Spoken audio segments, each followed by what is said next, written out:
We continue our pregame here on the Westmoreland Sports Network, just moments away from the opening kickoff in this battle of unbeaten teams. McGuffey 5-0, 3-0 in Class 2A Interstate Conference play. Southmoreland 5-0, 4-0 in the conference. Would clinch its first playoff berth since 1979 with a victory. Here's the entrance for the Scotties. And Mark, I've been covering high school football now for about 10 years between broadcasting and writing. Very few times have I ever seen an environment like this. I have you doubled up in years, Sean, and I don't know if I've seen it either. Virginia Tech, Mariano Rivera, Sandman of ECW fame for the wrestling fans out there. They have nothing on this entrance we just saw. Really, really cool here at Southmoreland. As I said at the opening, this is high school football. This is Western Pennsylvania high school football at its finest, and really excited we get to bring it to you here on Westmoreland Sports Network. I thought I saw head coach Dave Kiefer with the Singapore sling, but I guess I was mistaken as the coin toss here. Now they actually do the real coin toss about 30 minutes before, and this is kind of just acting out what happened previously. Scotties will get the football. There's a look at what this one means in Class 2A Interstate Conference play. Washington also undefeated, so don't forget about the little Prexies. I think many people would expect them to be in contention all season long. Charleroi with a winning record. Brownsville, Carmichael's, Fraser, and Best Center. Those are the four teams that the Scotties have already defeated. So you could argue, yes, Southmoreland's played the easier part of his schedule to this point, but the method in which they've won those games, I think, certainly makes me believe that they are legit. Yeah, and most importantly, Sean, there's a 0 on the right-hand side of that record. They haven't lost those games. It's not their fault who they have to play.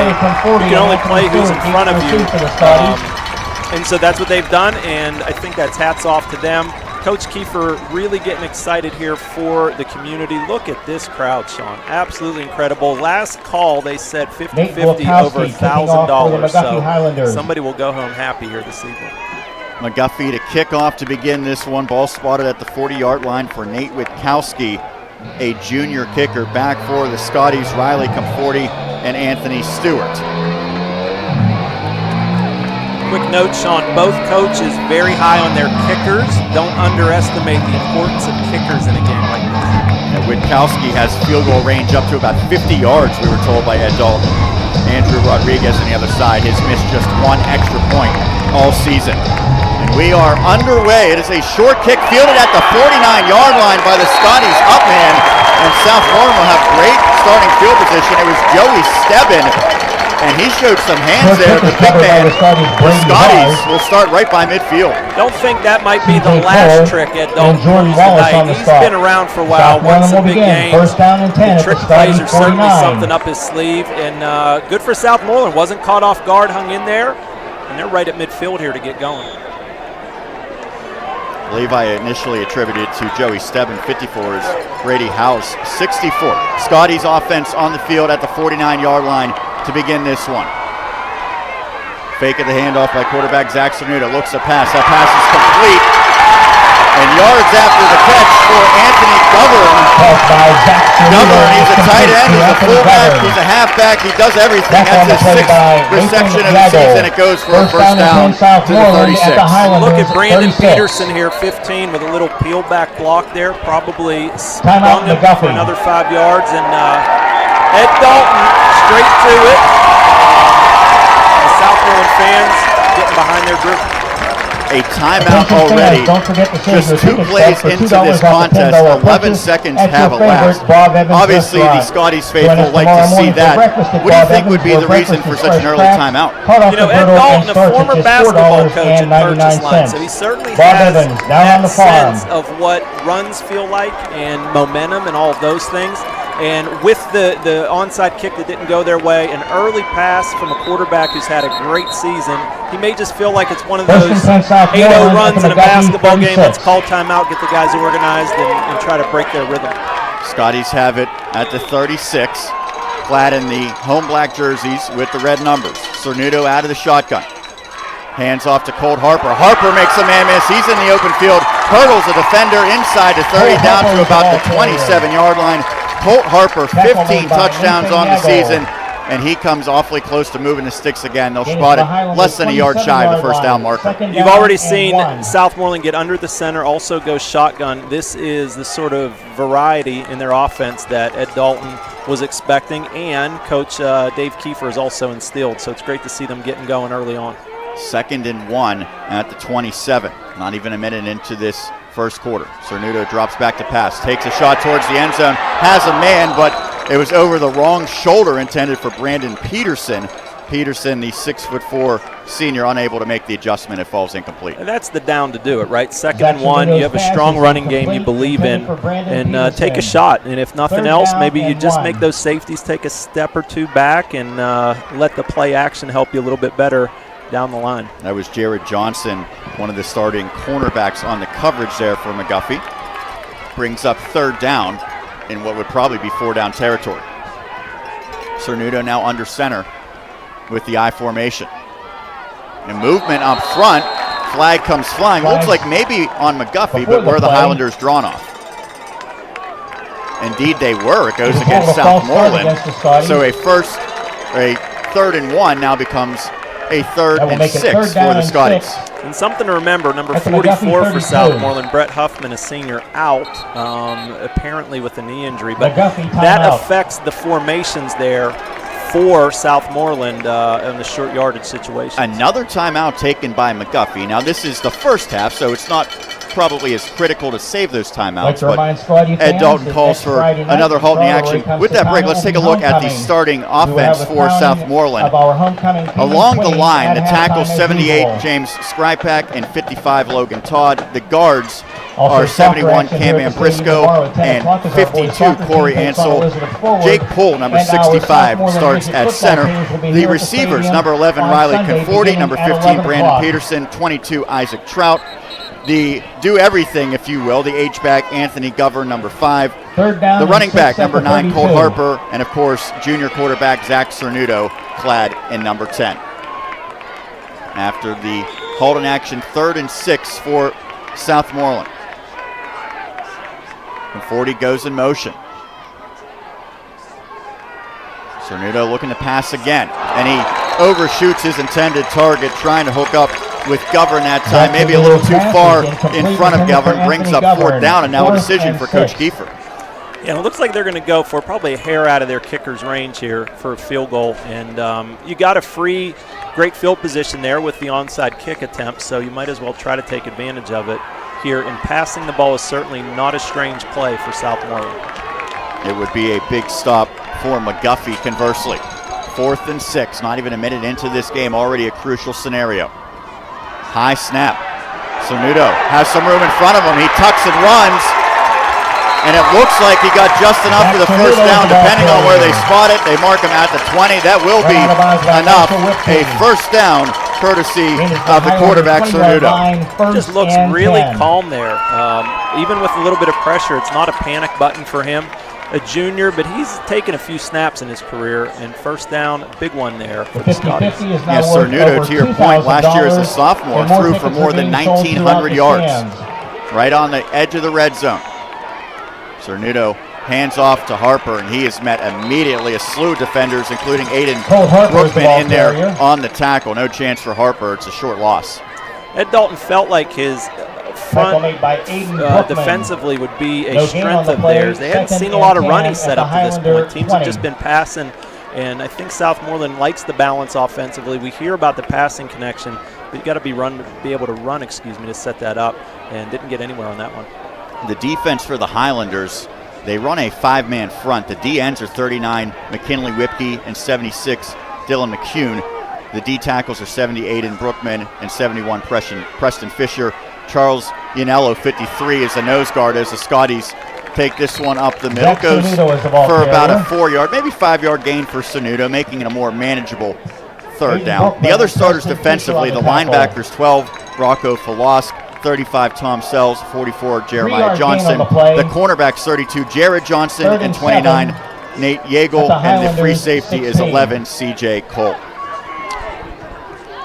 There's a look at our crew, Dan Flickinger, the producer, and our great videographers as well, Dustin Beck and Marcus Weekland, contributing to this video broadcast. They call it 3rd and 7 from the 16.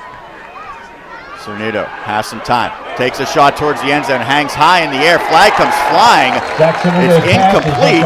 There is a flag on the play. He was looking for Peterson, and that flag came in before Peterson even crossed the goal line on that attempt. It goes against McGuffey. Well, it's been an aggressive approach so far for Southmoreland. Yeah, I was going to be interested to see the play call there. In the high red zone, 3rd and 7. You didn't know if they considered it 4-down territory or not. I guess Coach Dave Kiefer just considers it touchdown territory, right, with the shot they took there. And I think a lot of fans forget that getting a defensive pass interference, a defensive holding, is just as valuable as a completion a lot of times. And there's an example of it right there. Looks like half the distance here. Is that right, Sean? So you could ask Greensburg Central Catholic head coach Brett Colbert all about this.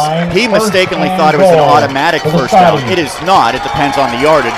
This yardage does create a first down, however, as the ball goes to the 7. 2 receivers split wide each way.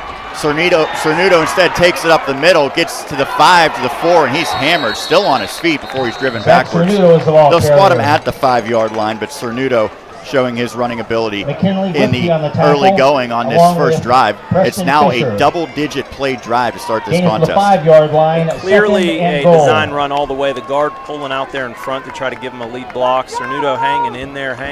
Tough young man there, trying to fight for a special season for his team. Cernuto, 6 foot, 175 pounds, so decently built, but not certainly a large quarterback. Now he goes under center, I formation. The pitch to Harper. Harper cuts it inside, makes a man miss, stumbles, gets into the end zone for a 5-yard touchdown. Touchdown number 16 on the season for Harper. Southmoreland 6, McGuffey 0. Colt Harper nearly went down at about the 3. He was able to keep his balance and lunge in for the opening score. Great vision, great balance, great job by the offensive line, sticking with their blocks, hanging in there. They know their teammate by now. And looks a little James Conner-ish, kind of fighting for the goal line there. Extra point attempt is up. That kick is good, courtesy of Andrew Rodriguez. And with 8:45 left in quarter number 1, Southmoreland strikes first, 7-0 Scotties. McGuffey's first possession upcoming. We'll take a break and continue our coverage of high school football on the Westmoreland Sports Network. Hunger exists in every county in America. More than 1 in 5 children are at risk. Armstrong continues to create awareness in our communities through Breaking Bread, our initiative to provide resources to food pantries and soup kitchens. September is Avenge Hunger Month, and we're working to collect 60,000 pounds of food. Bring your non-perishable food donations to your Armstrong store between August 26th and October 4th. For more information, visit us at armstrongonewire.com/breakingbread. The Chamber of Commerce for Westmoreland County is one of the largest chambers of commerce in the Commonwealth. We work on workforce development. We work on the county's comprehensive plan, economic development, transportation, and building businesses that affect our community. Westmoreland County Chamber of Commerce, building business, connecting communities, and empowering everyone.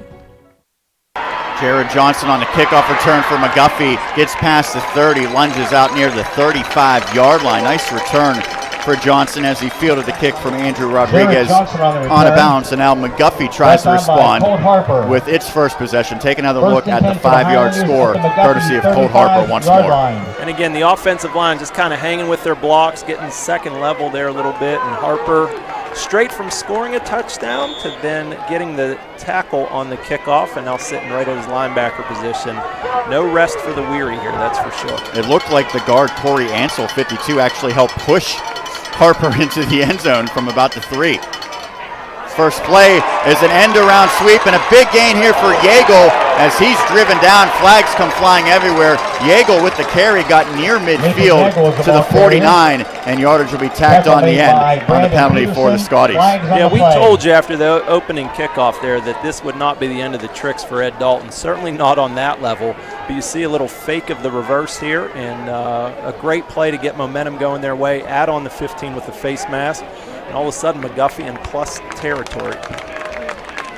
Looked like it was Brandon Peterson, the guilty party. Indeed, it was Peterson. First down and 10 for the Highlanders. No doubt about that one. And 36. you always hold your breath when you see a player's head spin around like that. It advances the football all the way to the 36-yard line in Southmoreland territory here at Russ Grimm Stadium. Southmoreland High School, the venue for this battle of the undefeated teams in Class 2A in the Interstate Conference. Marshall Whipke under center. This time he fakes the handoff, takes a shot down the field, but overthrows his intended target, C.J. Cole.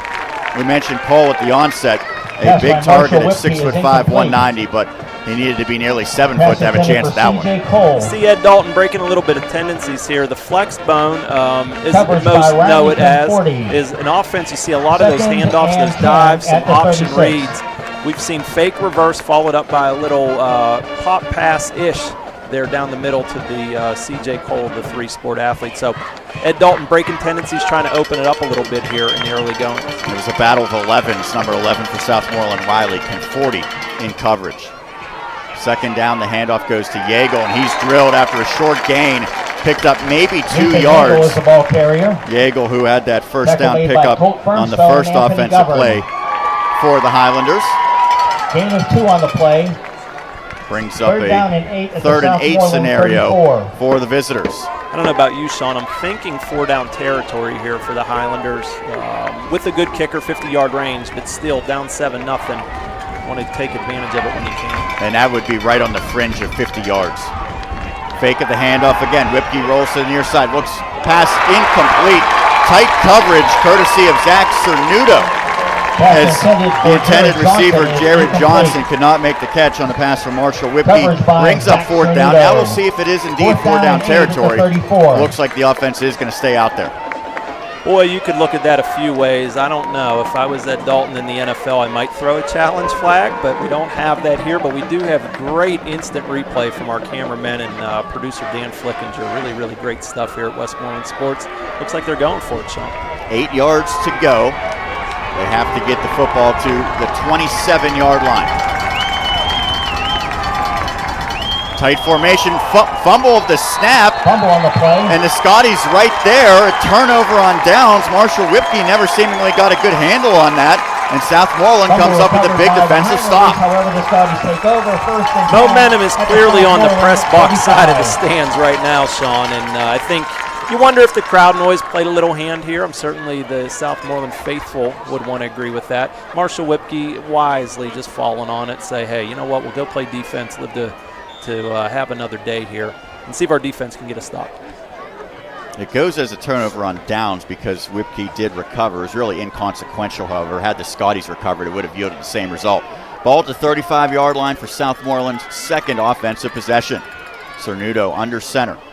Throws a pass to the near side to Govern. He's looking down the field, airs it out, trying to find Conforti.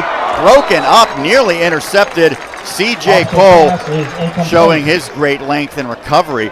That's a trick play that worked last week for the Scotties as they came from behind after a slow start against Brownsville. Did not work this time, however, well defended. Quick recap, Sean. We've seen an onside kick, a fake reverse, and now a backwards pass into a forward pass down the field. There's only 7 minutes and 30 seconds left in the first quarter. I don't know what we have in store for the next 40 minutes, but really great defense there by C.J. Cole, showing his ability on both sides of the ball. That was actually a pretty good throw there by Govern. He gave Conforti a chance, but Cole came up with the big pass breakup. Second down, 35-yard line. Cernudo under center. He's pressured, gets back to the line of scrimmage, no further. Probably a good play to take that one as a no gain for Cernudo, considering that he nearly was brought down in the backfield. Senior Dylan McCune in there early for McGuffey. That's going to be a key for them. Try to get some pressure on Cernudo, take away the deep balls to Conforti. Govern, Peterson, the guys that get downfield, and try to make them more of a short passing game team. Third down for Southmoreland, still 10 yards to go from the 35. We've played 5 minutes in this opening quarter. Scotties holding a 7-0 lead. Shotgun snap to Cernuto. Looks to the near side. Now he steps up, tucks and runs. He's brought down about 4 yards shy of the marker, however. We saw Cernuto move the sticks with his legs once. This time was unable to escape Jeremiah Johnson, bringing up fourth down. And Cernuto seems to just be a hair off on some of these snaps. I don't know if they're just a little bit high or the timing's off a little bit, but maybe just adding to being a bit out of rhythm. His ability to get on the ground certainly helps his team, but not enough is there. Look like to force the punt here. Nathan Yagel. It's Rodriguez, an awfully good punter. Southmoreland rarely punts this season.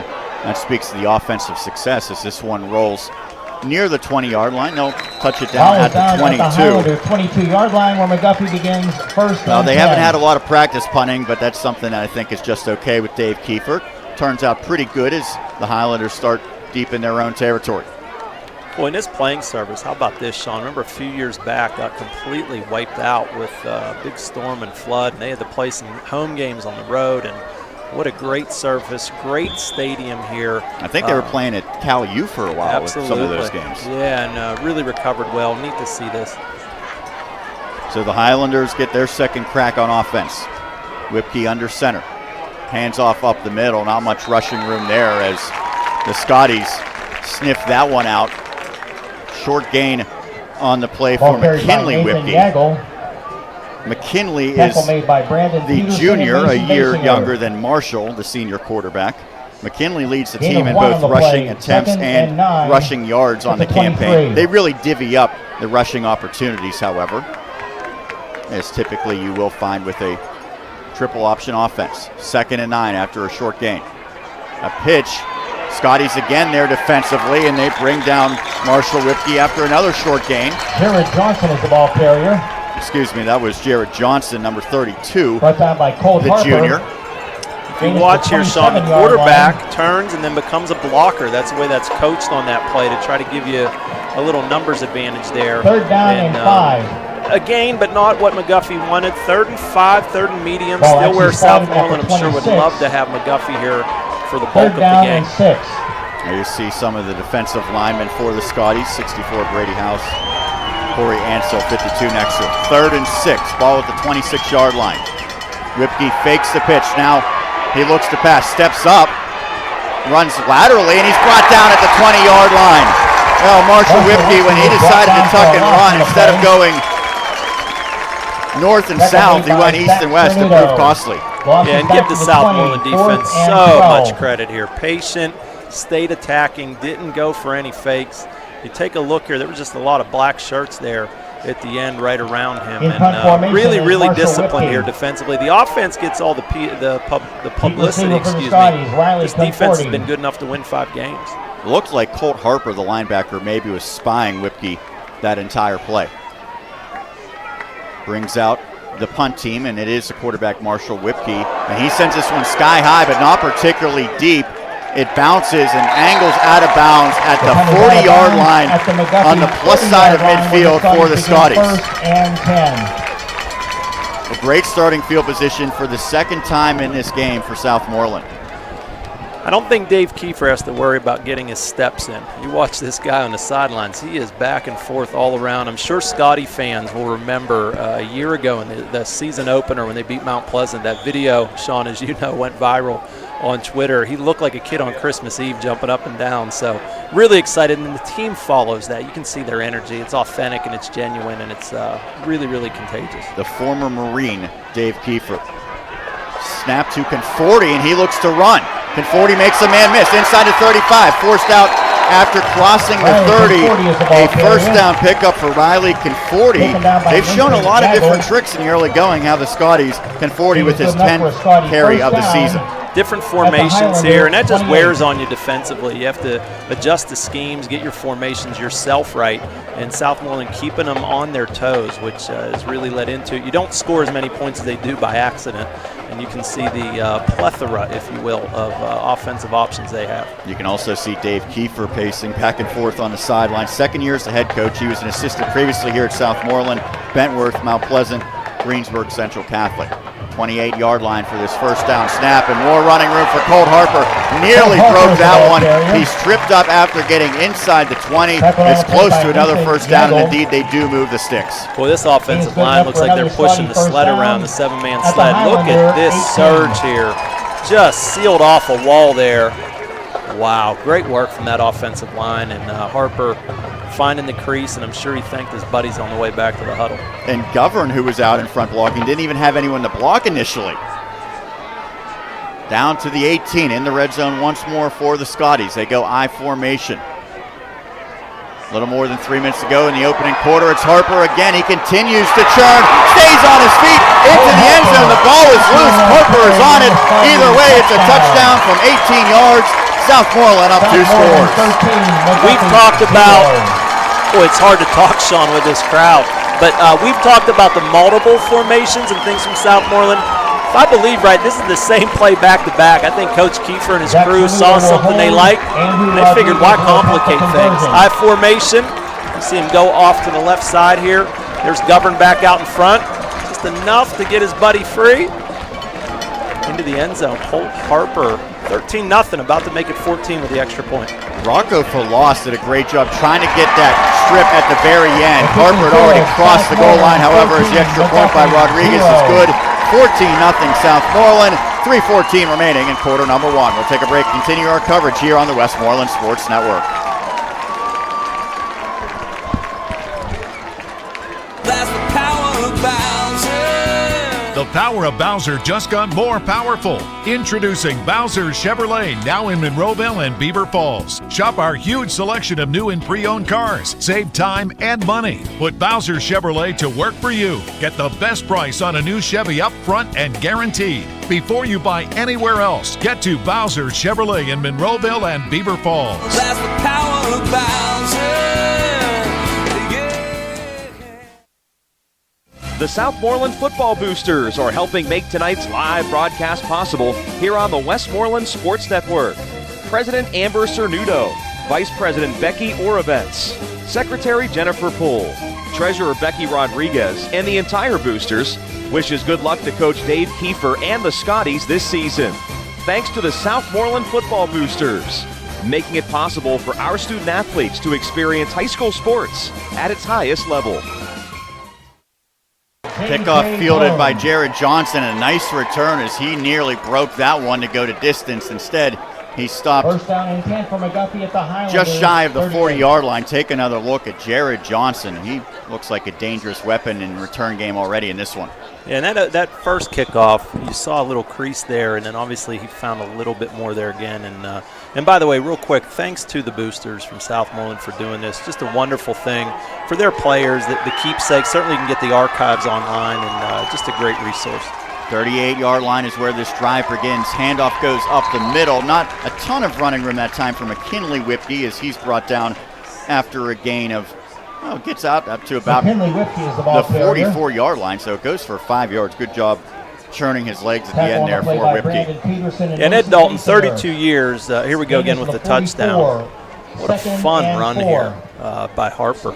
He has kept his balance on both of his touchdowns, and you see this strip there. The official deemed that Harper had crossed the plane. He did still recover it, so that was a good job by Harper, just covering his tail, if you will, as a stretch play to the near side. Flag comes flying. It's going to go against McGuffey. Brought down as Johnson shy of the 50, but this one will come back about 10 or so yards. Just can't do it right in front of that official there on that side. Holding is the infraction against the Highlanders. And there it is. There's the call for holding. I think, was that Cole down there, 11? Not that the number's important here in the high school game, but just right in front of the bench, right in front of the official. That's a hard one to hide. and now you're behind the sticks as McGuffey. You're down 14-0. The playbook is a little different at this point. Be interesting to see. Ed Dalton, is it a screen? Is it a draw here? Does Southmoreland go after him with some pressure and really try to pin him back and try to flip the field even more? Brings about a 2nd and 14. Let's take a look at the starting offense for McGuffey. The tackles, 53, Charles Yanello, and 66, Joel Yurkovich. The guards, 70, Aiden Brookman, and 76, Dylan McCune. 68, Grant Brookman is the center. We'll get to the skill position after this 2nd and 14 play. Ripke pitches. Now it ends up in the hands of Yeagle, and Yeagle breaks a run, and he's into the open field. Nothing but green in front of him as he's going to take this one to the house for a 66-yard touchdown. What a run by Nate Yeagle. More tricks. Ed Dalton, the KG veteran, 32 years. He's seen this before. A neat little play. I don't know if you call this a pass because it went forward, if it's a double lateral, but really, really well designed here by McGuffey, taking advantage of probably some pursuit, by Southmoreland, and you can see the guys getting upfield there. And all you got to do is make one miss, and that's enough for a touchdown. T.J. Cole will hold. Nate Katarski will attempt the conversion. Scotties, J.J. Bloom had a chance at the tackle, could not bring down Yeagle, who had a full head of steam, as Witkowski attempts the extra point. Left-footed kicker. Snap and holder good. The kick is up. That kick is good, and the lead is cut in half. Southmoreland 14, McGuffey 7. What a response by the Highlanders. It took just 2 plays to find Pater. 1:56 remaining in this opening quarter. We'll take a break, continue our coverage of Scotties football here on the Westmoreland Sports Network. Next week, Southmoreland High School is having We all have different stories. We may think we don't have time to pursue a higher education because of how busy we are. But with Seton Hill University, my story matters. No matter how busy I am, I can still follow my dream of having a college degree with Seton Hill University's adult degree program. I want to be more. When I move forward, we all move forward.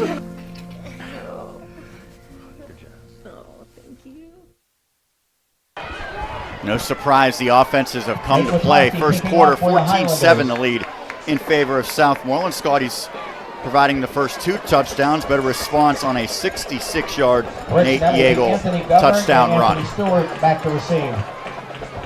Witkowski to boot this one away with a pair of Scotties back in Conforti and Stewart. We saw an onside kick on the first kickoff from Witkowski. This time it's a line drive, bounces back to about the 10-yard line. And a good return for the Scotties comes up the middle.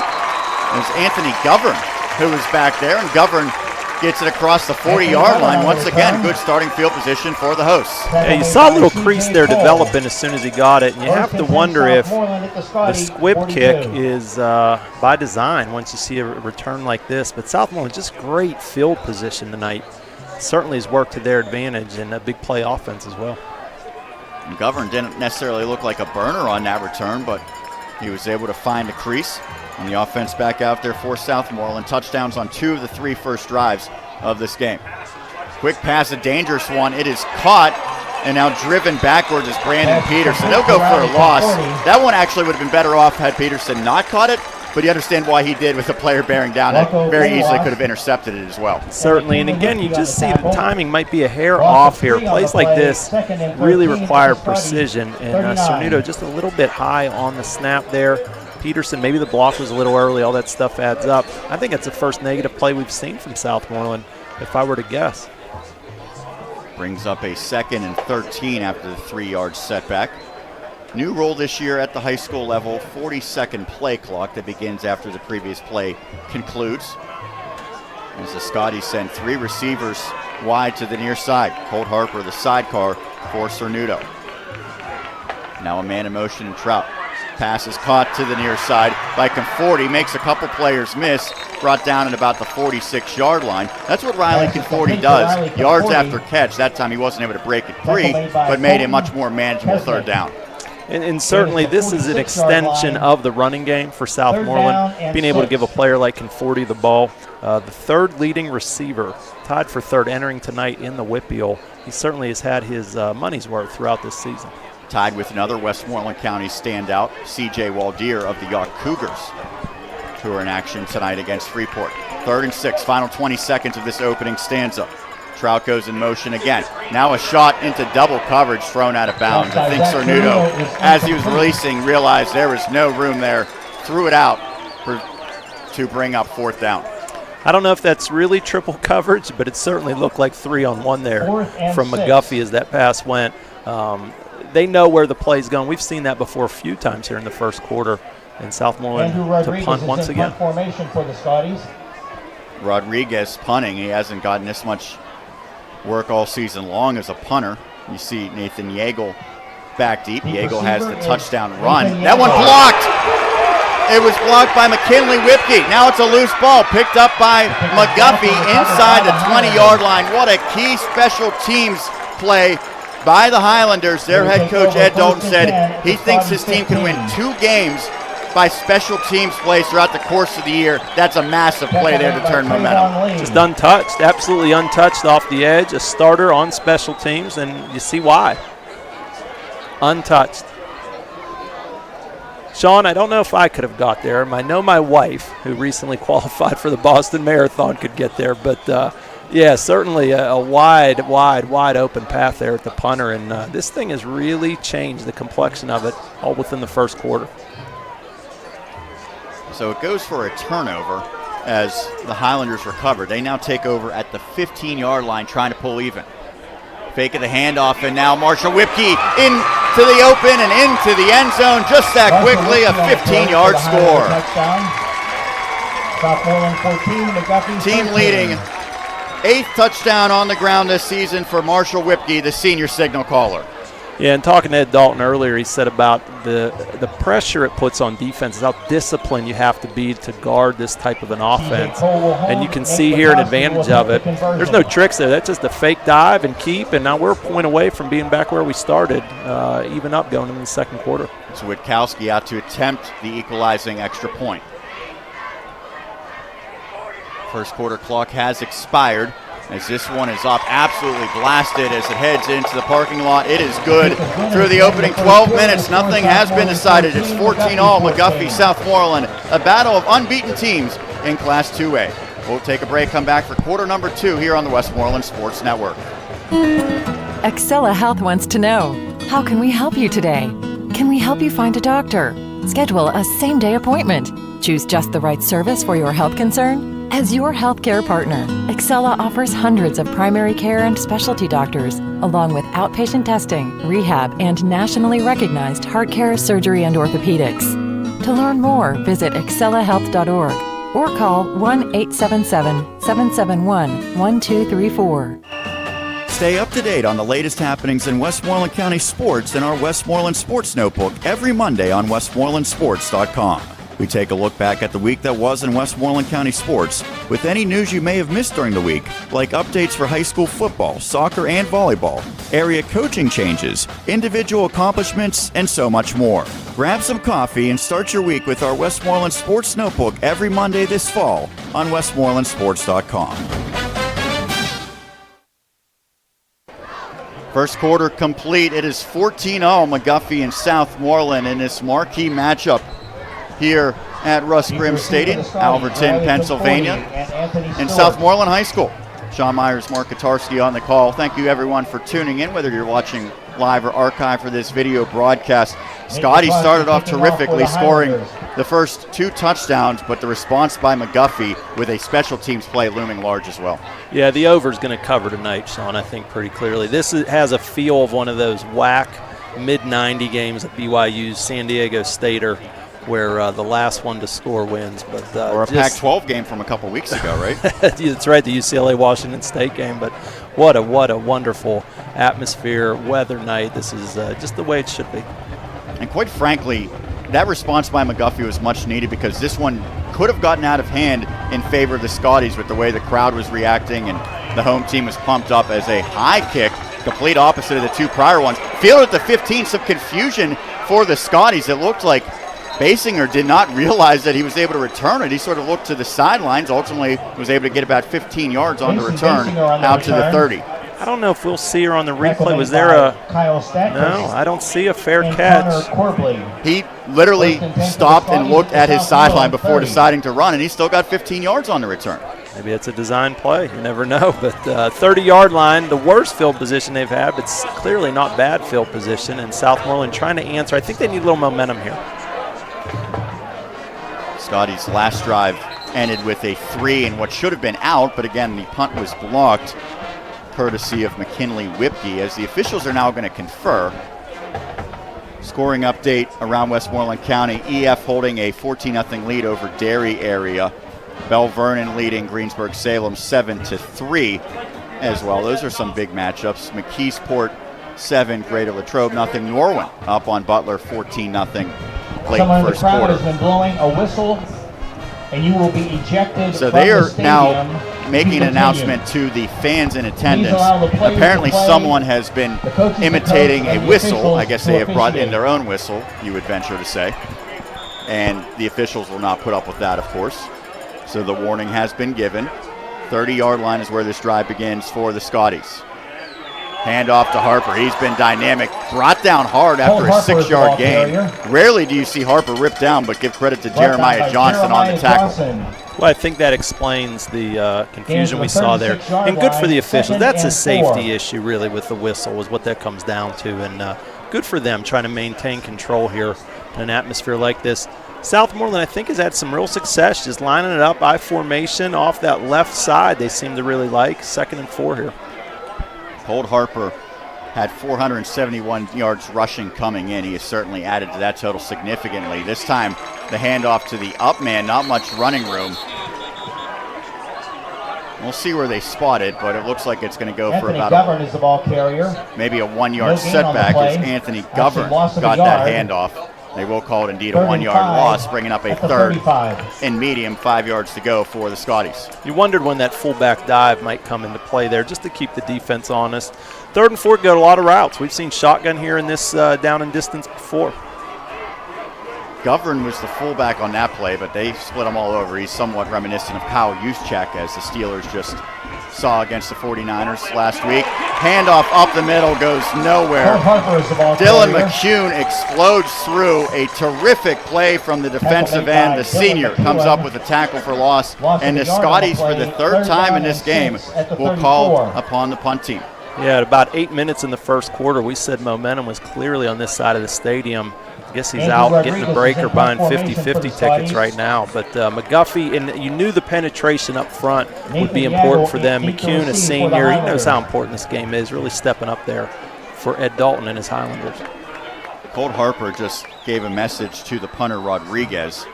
Rodriguez gets this one off. Much better blocking up front. It's fielded at the 35-yard line. On the return, it's Yeagle. Yeagle reverse field. He's still on his feet. Across the 50. Now he's angling towards the 40. Puts his brakes on. Spins out of it down near the 35. Heck of a return from Nate Yeagle. He looks now like he's the most explosive player on the field. He had a running start there to catch that one, and then once he broke contain, you give your return team a chance to set up the wall, and you see here just sneaks past this Scotty right there. And that was the contain wall that they certainly wanted. And moving out ahead, he's a weapon for Coach Dalton's offense here. And you see if they go to him here offensively. That was Anthony Stewart, unable to make that tackle. 37 is where the Highlanders begin this drive with momentum on their side. Handoff goes up the middle for about a 2-yard gain, maybe McKinley 3. Whipke is the ball carrier. It was McKinley Whipke who got the carry. I gave the starting offensive line, was unable Tackle to made finish the by rest of the Brandon starters. Peterson. The split end receivers, number 11, C.J. Cole, the wide receiver, 9, Tyler Smith. Running back, 32, Jared Johnson, 29, Nate Yeagle, fullback, 39, McKinley Whipke, and 16, Marshall Whipke is the signal caller for Ed Dalton's offense. 2nd and 7 now for McGuffey, trying to take its first lead of this contest about 3 minutes into the second quarter. And the crowd rallies now for the Scotties. Handoff goes up the middle, straight ahead football. McKinley Whipke is the ball carrier. It's McKinley Whipke, and he was trying to get the extra yardage, churning his legs. The Scotties Tackle forced made by him back Zach as he Cervito. stopped just shy of the 30, bringing up Aiming the a 31 third and yard about line, 3, third down maybe 4 and yards 4. to go. we've seen big plays from McGuffey, but this offense also is at its best when it's 3 yards, 4 yards, turn the chains, eat up 10 plays, and you're seeing a little dose of that here on this drive from McGuffey. Got to think they're in 4-down territory here as well. The receiver split wide to the far side is Tyler Smith. Everyone else bunched in. Whipke under center. Fakes the handoff. Marshall Whipke has it himself. Tries to get the outside. Stays on his feet to get the first down. Terrific individual effort by Whipke. Once again, he went east-west. Looked like maybe he was going to cost himself the opportunity to get the first down, but he was able to shed that would-be tackle. You can see this offense again. Handoff up the middle. Now all of a sudden he keeps. You saw that for the touchdown a series before. And wow. Great hit, but able to keep his balance, move forward. And the Highlanders with a little energy about them over there on the sideline. That was Isaac Trout, the starting cornerback, who was unable to bring down Whipke. Now to the 22-yard line. Handoff comes on a sweep to the near side. The handoff goes to Kyle Brookman, and he's brought down after a gain of about 2 yards to the 20. First carry for Brookman in this contest. This offense really makes you play it all ways. They make you play east-west with the sweeps, the reverses. They make you play north-south, and you got to stay disciplined on the ball as well. So it really puts a lot. See some hands on the hips here for the Southmoreland guys. A lot of these guys going two ways. They really need to bow their necks here and see if they can't get a stop and turn McGuffey back. 18 carries, 140 yards for Brookman entering this contest. That was his first of the evening. 2nd and 8. Fake of the handoff for Whipke. Now he looks to throw to the end zone. Pass is complete. It is for a 20-yard touchdown. Spectacular catch by Tyler Smith as he kept his feet in and then crossed the plane, giving McGuffey the lead. Tap over on the pylon. What a great throw, great catch. You had the feeling he was, well, let's hold on here, Sean. You got a flag. And that flag is at the 29-yard line, about where Whipke threw this pass. Yeah, I'm going to guess it's late on the hit, defense. It appears. I'm sorry, Sean. Yeah, you're right. That is the call. There's the replay. Well, I mean, just a great pass and catch by Whipke. And you can see right along the pylon. I thought he was throwing it away with the pressure that they had. Well, that's textbook right there. Real turn of events, 14-0, and now 20, hopefully 21 for McGuffey. Nate Katarski will attempt the conversion. And now a whistle, an official timeout.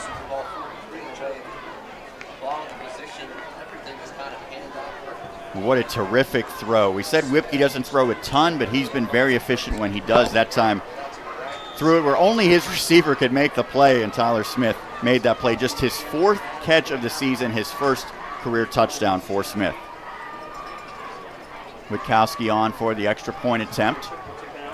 The kick is up, and that kick is good. It is 21-14, 3 consecutive scores has the Highlanders in the lead. Southmoreland McGuffey continues the battle of undefeateds as we take this break and come back for second quarter action on the Westmoreland Sports Network. The University of Pittsburgh School of Nursing changes the face of nursing practice by preparing nurses to deliver the highest quality care, guided by research, intellect, and passion. Now you can earn that same internationally recognized Pitt School of Nursing degree at Pitt Greensburg. Apply today. Visit greensburg.pitt.edu for details. Pitt Greensburg, bringing the Pitt School of Nursing program to Westmoreland County. Not long ago, this is what it meant to have TV everywhere. The idea of taking your favorite shows and movies with you everywhere was a dream. It was an impossibility. Not anymore. You're mobile. Now, so is your TV. TV Everywhere gives you access to the programs you love. And the best part? It's included free with your Armstrong subscription. Simply verify your Armstrong subscription on your favorite channel's app or watch on ArmstrongOneWire.com/TVE. Your content, your way, whenever you want it. Armstrong. Life made easy.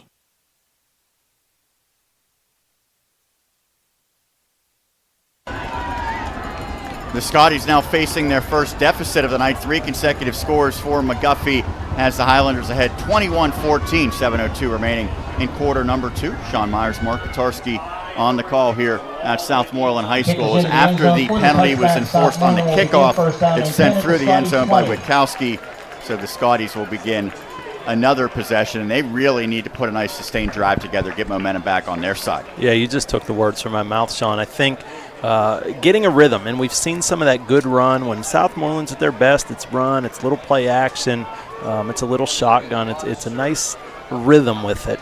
And I think Coach Kiefer is probably talking to his group and say, hey, guys, it's one score. We can get right back in it. Let's just try to chip away here if we can. Colt Harper has been very impressive running the football. We'll see if they call his number even more on this drive as it begins at the 20-yard line with 7:02 remaining in the half.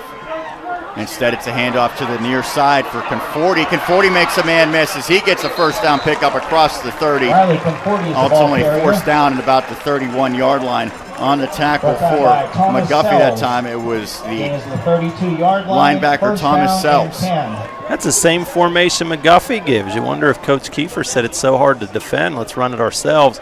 So creative the way they give Conforti the ball, different routes. And Coach Dalton, his last one, he certainly won't be able to cash him in now by calling his third and final timeout. Timeout, the third and final for McGuffey. With that break in the action, we want to congratulate Jeanette Jackson Pruitt, who is voted our Week 4 Permane Brothers Westmoreland County Player of the Week. Jackson had 7 receptions for 111 yards and a touchdown in the Jayhawks' big win over Springdale last week. He received a prize pack from Permane Brothers on East Pittsburgh Street in Greensburg and is featured in an article that you can read right now on westmorelandsports.com. Congratulations to our other finalists, Greensburg-Salem's quarterback Trent Patrick, QB Alex Arledge of Burrell, and the kicker for Greensburg Central Catholic, Nate Ward. 6:46 remaining in the opening half. Freeport and Yawk deadlocked at 7 points apiece in quarter number 2. That's a big game for the Cougars. They try to get back to their winning ways after a bit of a dry spell. Out of the timeout, 1st and 10, 32-yard line for Southmoreland.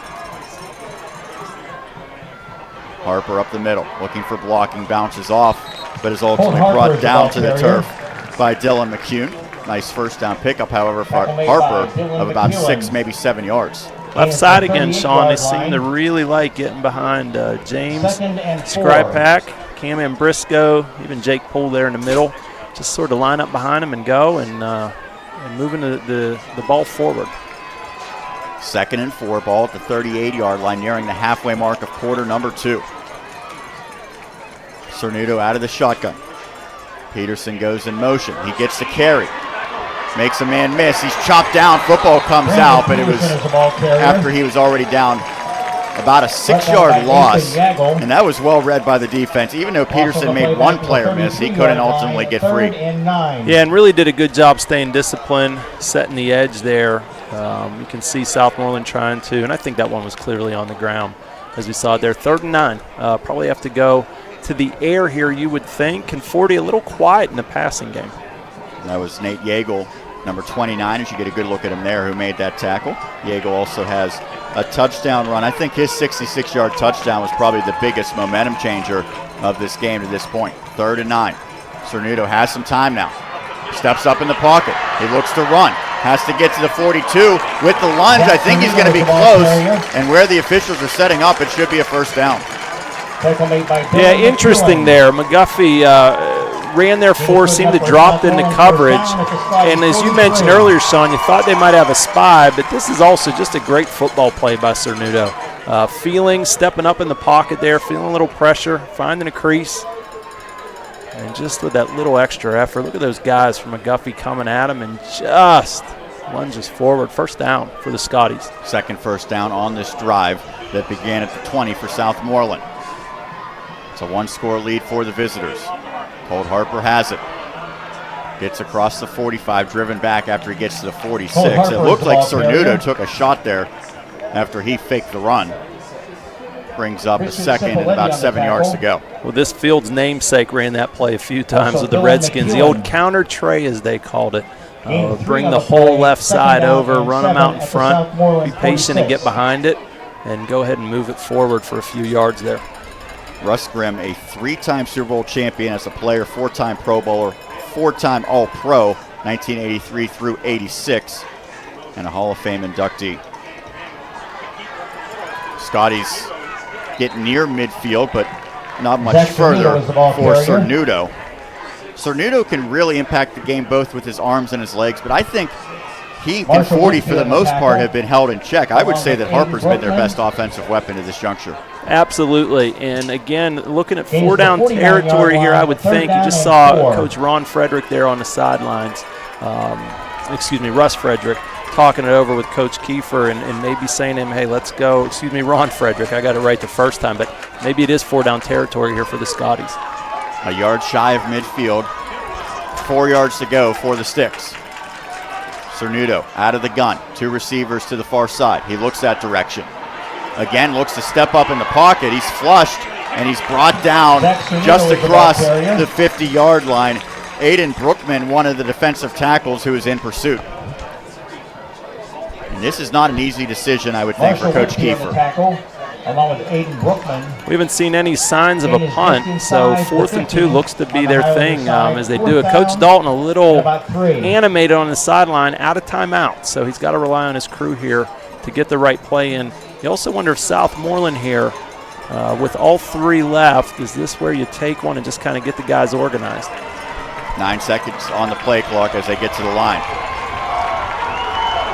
Down to 4 on the play clock. Down to 1 second. It is snapped. Quick pass, incomplete. Looked like there was a lot of contact there as Conforti was nearly tackled. And now a flag comes in very late from the secondary. We'll see if this does indeed go as a pass interference. Very, very interesting here to see what they do.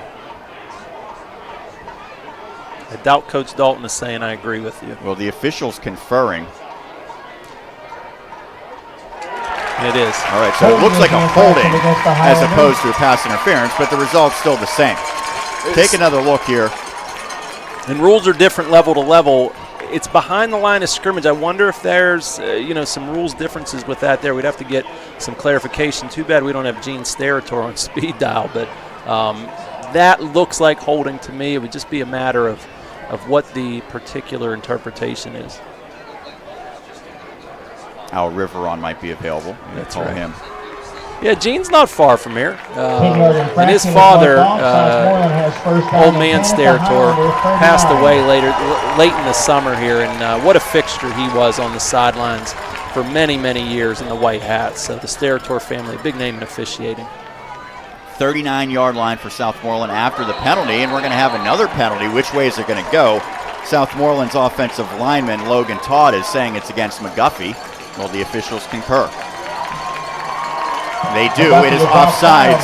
A free 5 yards for the Scotties as they continue to progress down the field. At the 34. All of a sudden at the 34 here for the Scotties. 2:42 left. Plenty of time, especially with a quick strike offense that they have. Wonder if you see some more Harper here out of the backfield. Southmoreland, McGuffey, Washington, all undefeated in the conference. Scotties at 4-0 currently in first place. Handoff and a gain from Colt Harper gets near the Sticks. They'll spot him about a yard shy. Bringing up a second and short for Southmoreland. A situation like this earlier, we saw the Scotties take a shot down the field. Yeah, and you wonder if you go again here or you just keep the momentum you have and just keep moving forward, getting plus yardage, keep trying to chip away here. Remember, a good field goal kicker as well for the Scotties, so 3 points is always an option as well. 2 receivers to the near side, 2 to the far side. Cernuto gets a shotgun snap, looks to run it, and he makes a man miss past the 30. Cuts inside to the 25. Good effort by Zach Cernuto. Didn't look like it was there initially, but he let the blocking develop and moves the Sticks for a first down with 2 minutes remaining. That's that counter tray we talked about earlier. Now it's a design run for the quarterback. That left side of the line, those guys are really earning their keep tonight. That was Corey Ansel, who had a terrific block that freed Cernuto. Yeah, and those guys, I think they might be the favorites tomorrow in the pizza eating contest at the Glass Festival. Southmoreland, Mount Pleasant with a little friendly neighborhood rivalry tomorrow at the Glass Festival. Fall Festival last weekend at Southmoreland. And I'll tell you what, Sean, as you drive down here, you're reading the papers, you're listening to people in the stands. This whole community has really gotten behind Southmoreland. This isn't just a football team and a few kids in the high school. This is a community thing all the way around. They said last week when those guys were on the parade parade at the Fall Festival was one of the highlights, and this is really just the quintessential high school athletics. There you see the other games taking place, 2 conference games. In addition to this one, Scotties back with 2 minutes remaining on the clock at the 25-yard line. A pitch, looks like it could be another trick play, but ultimately it never developed. And now, some physicality late, a flag comes flying. Ball carrier was Anthony Govern. So Govern got it was Harper who got the pitch. Looked like he wanted to throw, but he didn't force it, and then he was driven out of bounds and then brought down to the turf after he already was out of bounds. Looks like it might be a personal foul against the visitors. Yeah, and a smart decision there by Harper. Certainly you want to try to make the big play in the splash play. Personal foul against the Highlanders. And there it is. 3rd penalty on this drive for McGuffey, I think, and they've all had a big impact along the way.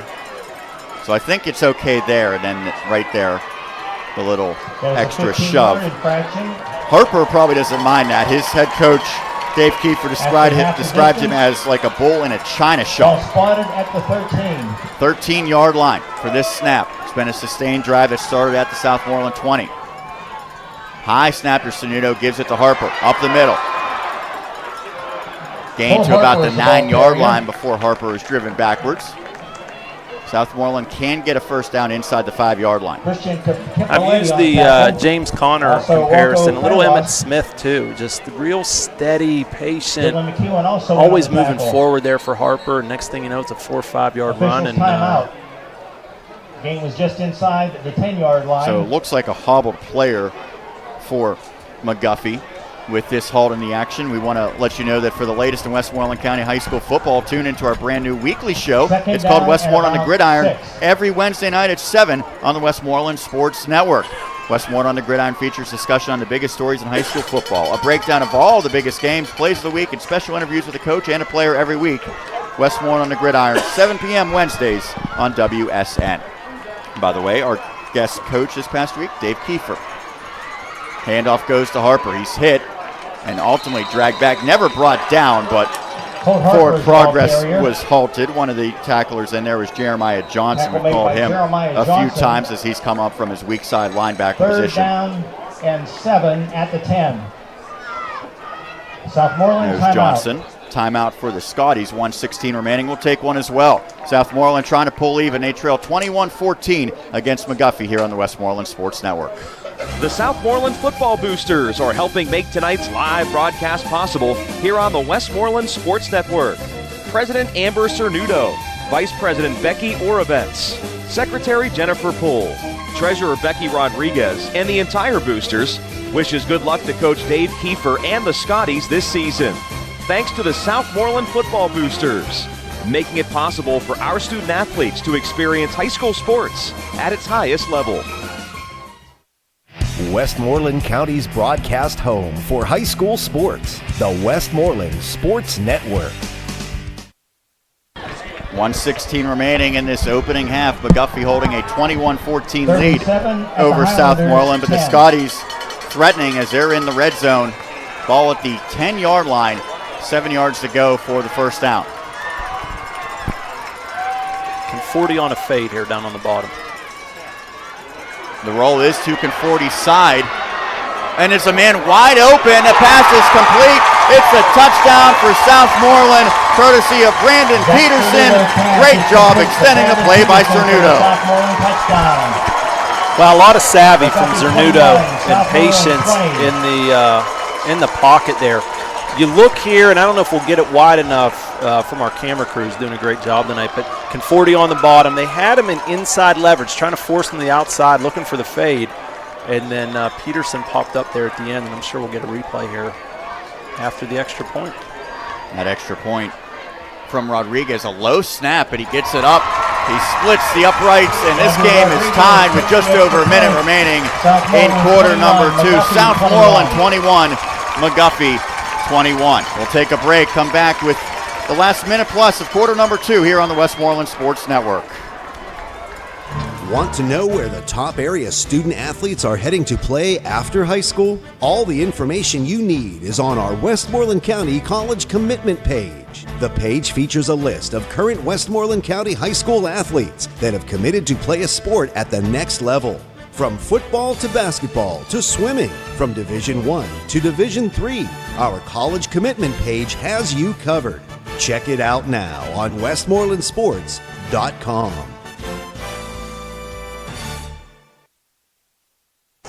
An 80-yard drive for the equalizing score for Southmoreland. We're deadlocked 21 points apiece in the battle of unbeatens, McGuffey and Southmoreland here on the Westmoreland Sports Network. Thank you so much for tuning in. I'm Sean Meyers alongside Mark Katarski, Dustin Beck, Marcus Weekland, our videographers, and the man pressing all the right buttons, Dan Flickinger. Rodriguez to boot this one away. It is a line drive kick. Bounces past the deep man. Johnson now back at his 3-yard line to retrieve it. He's got Scotties all over the place, and he's brought down shy of the 10. That's a momentum-changing play right there for Southmoreland. Well, I was going to ask before the kickoff, Sean, what McGuffey might do here knowing they'll get the ball out of the half. I think that just answered it. Don't be surprised if you see a few dives right into the pile and go in with a tie and see if they can score out of the half. And Southmoreland with one timeout remaining would not really be able to do much in terms of trying to get the football back. We'll see. McGuffey's already broken one long play, but in the shadows of their own goalpost, if you will, at the 8-yard line, I don't think they'll be too aggressive here. One receiver split to the near side, one to the far side as Marshall Whipke goes under center, takes it forward.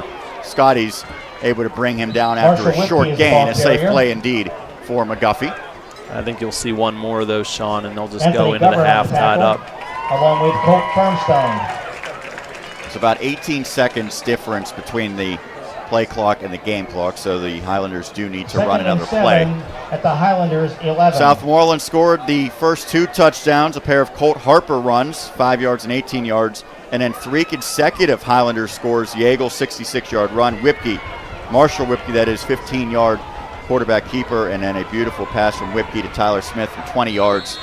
As they simply take the knee. Brandon Peterson's 10-yard reception with 1:09 remaining in the first half has us where we're at right now. That's 21 points apiece as the final seconds tick off the first half clock. The faithful here at Russ Grimm Stadium come to their feet, showing their support for the Scotties. We'll take a break, come back with the halftime show, the Excella Health halftime show, as we continue our coverage of high school football here at Southmoreland on the Westmoreland Sports Network.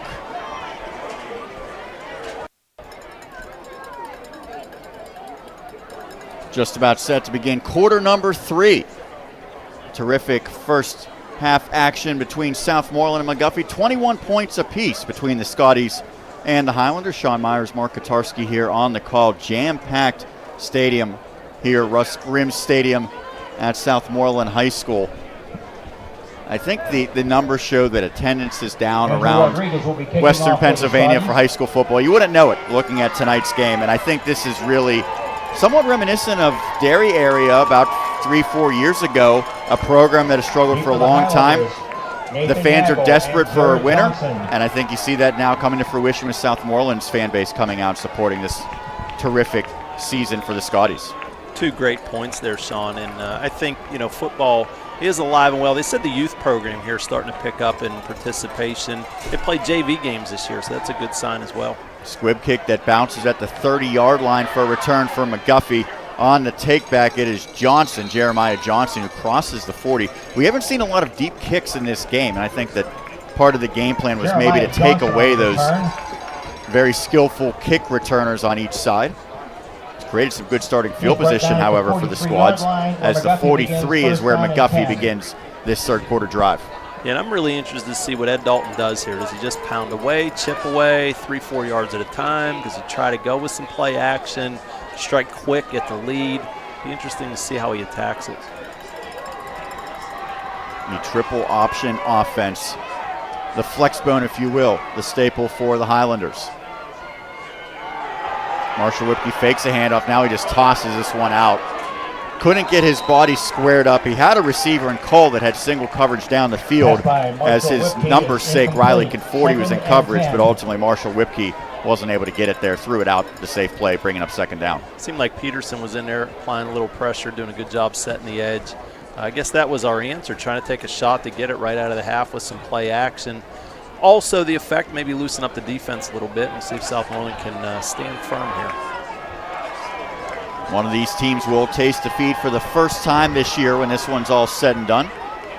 Fake by Whipke. He's got the corner past the 50, brought down from behind, but not before a first down pickup by the senior Marshall Whipke. He's shown that ability. Once he gets in the open field, he's got quite a burst. First down for the Highlanders at the Southmoreland 42. Tonight's 50-50 now getting some instruction from his longtime head coach, Ed Dalton. Year number 8 at McGuffey, but 32nd overall season at the helm of a football program. Previously Trinity, Altoona, Mount Pleasant area, and out of District 6, Purchase Line. 40 seconds into the third quarter, already on the plus side of the 50 are the Highlanders. This time the handoff goes up the middle. Not a lot of running room there as the pile moves about 3 yards. Brought down is McKinley Whipke, leading rusher on the season entering tonight's play. They'll call it a game of 3. And Sean, I think the fans here are paying attention to another number, the 50-50 number, which just got called. The winner, $2,757 is their share of it. But I think that speaks to the fans and their fervor here in Scotty Nation, if you will. I wonder if Russ Grimm is here tonight. Will not be surprised. 2nd and 7. There's a pitch, and it goes up the middle, and a nice shoestring tackle by one of the Scotties in there. That looked reminiscent of a previous play that yielded a touchdown for the Highlanders. It was Yeagle. He had the 66-yard score before. This time he's held to a short gain. We weren't the only ones that thought it saw familiar. Zach Cernuda, you can see him just kind of hanging in there right in the middle, not overcommitting. Just enough to hold him up there. Ed Dalton trying to go back to the same well that got a touchdown earlier. And a number of Scotties swarming to the football. 3rd and 5 from the 37 for McGuffey. Again, it's Marshall Whipke who keeps it, and he gets the first down. He absorbed the hit, but was able to get across the yards of gain to the 31-yard line to bring up a fresh set of downs for the Highlanders. I think what makes these quarterbacks so good for both teams is their patience in the pocket, ability to throw, but they get those tough yards on the run, and you can see Whipke there just enough to extend the drive for his team. Really important first drive here both ways as we're in the second half, and this drive is going to go a long way to dictate some momentum. Whipke stands 5'10", 185 pounds. Has the receiver split wide each way. It's Cole to the near side. The handoff, a traditional one right up the middle, but it's a nice run here by McKinley Whipke as he throws that stiff arm out. Ultimately is dragged down by J.J. Bloom, who hung with him. But a nice gain by McKinley Whipke as he gets near first down yardage, just about a yard shy of the sticks. What a great run. Just patient, sort of scraping down along the line, as you can see right there. And a nice old-fashioned stiff arm, but Bloom hangs in there. Nonetheless, keeps him just shy of the first down. 2nd and 1. Looks to be a long 1 yard. Ball to 23. Marshall Whipke under center. Pitches it. First down pickup as this time it goes to Jared Johnson. Jared Johnson is the ball Johnson carrier. hasn't got a lot of carries in the early going, but he made the most of that opportunity, moving the sticks, and now a red zone opportunity for the Highlanders. And if you see here with the flex bone, those pitches aren't traditional in the sense that he has some momentum going with the motion, getting downhill as soon as he gets it. So it just feels different to the defense, and Ed Dalton will take it. First down for McGuffey. Anthony Govern on the tackle from the 19-yard line. Whipke now pitches it. It's Johnson again trying to get to the corner. He's chopped down. Big collision at the 15-yard line. Johnson is the ball carrier. Give him the extra yard as a Scotties player slow to get up in the form of Brandon Peterson. Peterson shaken up on the play. And what's difficult about the flex bone here, if you will, for McGuffey, is there are triple options. There's also speed options that they do. So it puts a lot of pressure on the defense to stay disciplined and defend all 3 edges of it. C.J. Cole, the receiver, split to the near side. Instead, it goes right up the middle to McKinley Whipke. He gets near the sticks at the 10-yard line. They'll spot him at the 11. Brings up a 3rd and short as the Highlanders continue to churn out yardage. By the center of the Scotty line. you're interested in buying tonight's Here's the broadcast, 11-yard click line, on the Buy third Download down button and that you 1. see on your screen. If you're a Scotties fan, this game certainly will be a memorable one. Does McGuffey go a little play action here? You wonder. Only 2 yards or a long one for the first down, but maybe this is the place we got Southmoreland softened up a little bit. It'd be interesting to see the call here. A lot of high school teams will not have confidence in their kicker from this distance. The Highlanders do, so if they do not convert, they could opt for the field goal. A little toss play, and it's going to go for a touchdown. What a terrific adjustment by Whipke as he was able to get it out to Johnson for an 11-yard score. He tossed that one over a defender for the connection. Be interesting to see if this went forward or not, or if it was a lateral. Looked like it went forward from my perspective. Yeah, but either way, counts as 6 points for McGuffey. You can see Ed Dalton just absolute trust in his senior quarterback here. Wow, that's a good one if it works. I'm sure. Touchdown for McGuffey. That could also be a very disastrous type of play if it's not well executed. So McGuffey back in the lead. Katarski for the extra point attempt. Left-footed kicker. Approaches, blasts this one. You can see the powerful leg that he has. It is good. And the Highlanders back in the lead for the second time tonight. 28-21, nearing the halfway mark of quarter number 3. We'll take a break. Southmoreland to get the football back for the first time in the second half. Down by a touchdown as we continue on the Westmoreland Sports Network. Not long ago, this is what it meant to have TV everywhere. The idea of taking your favorite shows and movies with you everywhere was a dream. It was an impossibility. Not anymore. You're mobile. Now, so is your TV. TV Everywhere gives you access to the programs you love. And the best part? It's included free with your Armstrong subscription. Simply verify your Armstrong subscription on your favorite channel's app or watch on ArmstrongOneWire.com/TVE. Your content, your way, whenever you want it. Armstrong. Life made easy.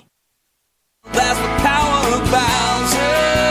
The power of Bowser just got more powerful. Introducing Bowser Chevrolet, now in Monroeville and Beaver Falls. Shop our huge selection of new and pre-owned cars. Save time and money. Put Bowser Chevrolet to work for you. Get the best price on a new Chevy up front and guaranteed. Before you buy anywhere else, get to Bowser Chevrolet in Monroeville and Beaver Falls. That's the power of Bowser.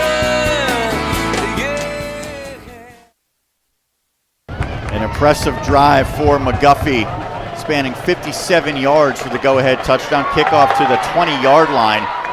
And the Scotties don't get much on the return. Well covered by McGuffey that time. Jordan Wallace, one of the players in there on the tackle. Brock Patoka on the return. It was Brock Patoka on the return Jordan for Wallace on the Southmoreland. tackle. Scotties will get their first drive of the second half, facing a deficit now. First down and 10, Southmoreland at the Scotty 23. You can see some real strategic kickoffs there. You mentioned it earlier, Sean, but McGuffey a little directional there. We've seen him squib it. We've seen him try the onside. And Ed Dalton congratulated his dual sport athlete, a soccer player kicker for McGuffey. So the 28 for Southmoreland to begin this drive.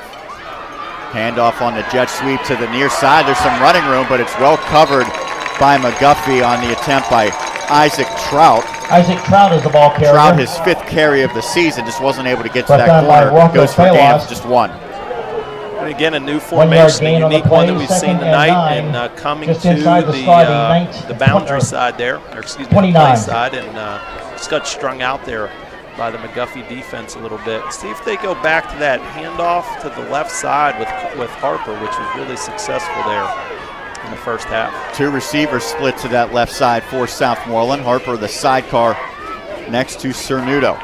And now he shifts to the left side of the quarterback. It goes to Harper.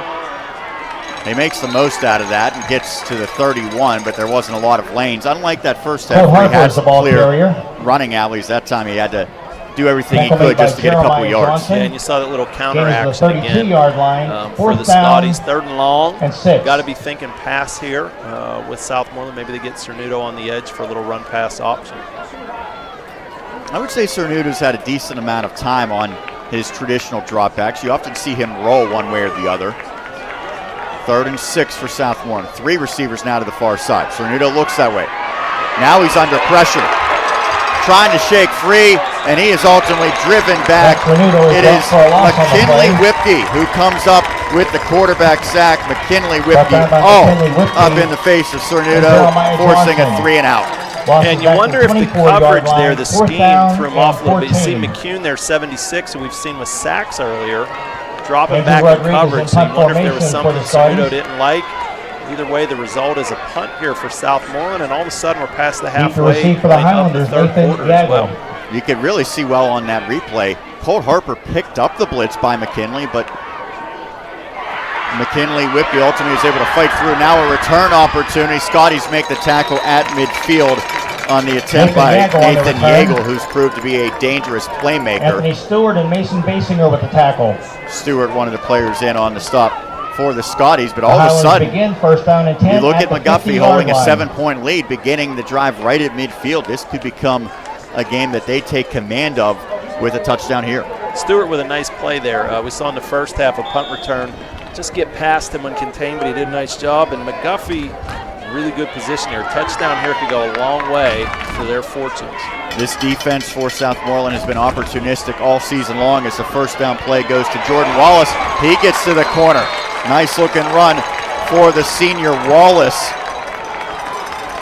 All of a sudden, Wallace is the ball carrier. The home team maybe on its heels a bit. Tackled by J.J. Bloom. Gain is good enough for a first down for the Highlanders. It was the starting cornerback, 31. J.J. Bloom, who made the tackle, but not before a nice gain. Well, and they stretch it all the ways, like we said, sideways, east-west, north-south. McGuffey able to get you, and look for play action here. C.J. Cole, a name we haven't heard a whole lot of tonight. Ed Dalton thinks he's a Division I prospect. That was a 19-yard pickup. Here's a pitch, and now ultimately goes up the middle. Scotties make the tackle after about a 3-yard surge, courtesy of Nathan Yeagle. Zach Cernuto with the tackle. One of the things that Coach Kiefer talked about so much is the improvement on defense. A big part of that is creating turnovers. He said his defense has forced 18 turnovers through 5 games. You do the math, that's about 3.5 per game. They've yet to force any turnovers in this contest, though. Boy, great point, Sean, and maybe you just dialed one up. We'll see if this is the time we're able to get one. 2nd and 7 from the 28-yard line. An end around once again to Wallace. This time the football is loose. Is it recovered in bounds? Looks like maybe it got out of bounds. If not, a Highlanders player was there. By the Highlanders. So the ball was on the deck. The opportunity was there, but ultimately McGuffey retains and now faces a third down. The 27-yard line. That's a little freaky, Sean. You and I both talking about the turnover margin. And there's one there. Although the Scotties don't get it back, they keep McGuffey from moving too much forward and see if it's maybe a little bit of a momentum changer for the Scotties. They would love a turnover, no doubt. But if you could stop here on 3rd down, it gives Ed Dalton a decision to make. Fake of the handoff. Marshall Whipke makes a man miss. Now he shows some power getting near the first down sticks. He just lowered his shoulder at the end of the run. Looks like it might be just about a yard shy. Let's see Ed here. What he does, Coach Dalton. 4th down and 1. I think they're going 4th and 1. He thinks a touchdown could put it away here. And interesting to see what they do. Maybe a fullback dive here. Southmoreland faithful on their feet. Russ Grimm Stadium absolutely packed. Is loud right now. They want their Scotties to come up with the stop. 3:15 remaining in the quarter. Whipke has it, pitches it out. It's not a good pitch. The football's loose, and there's the turnover for the Scotties. Now a flag comes out at the end of the play.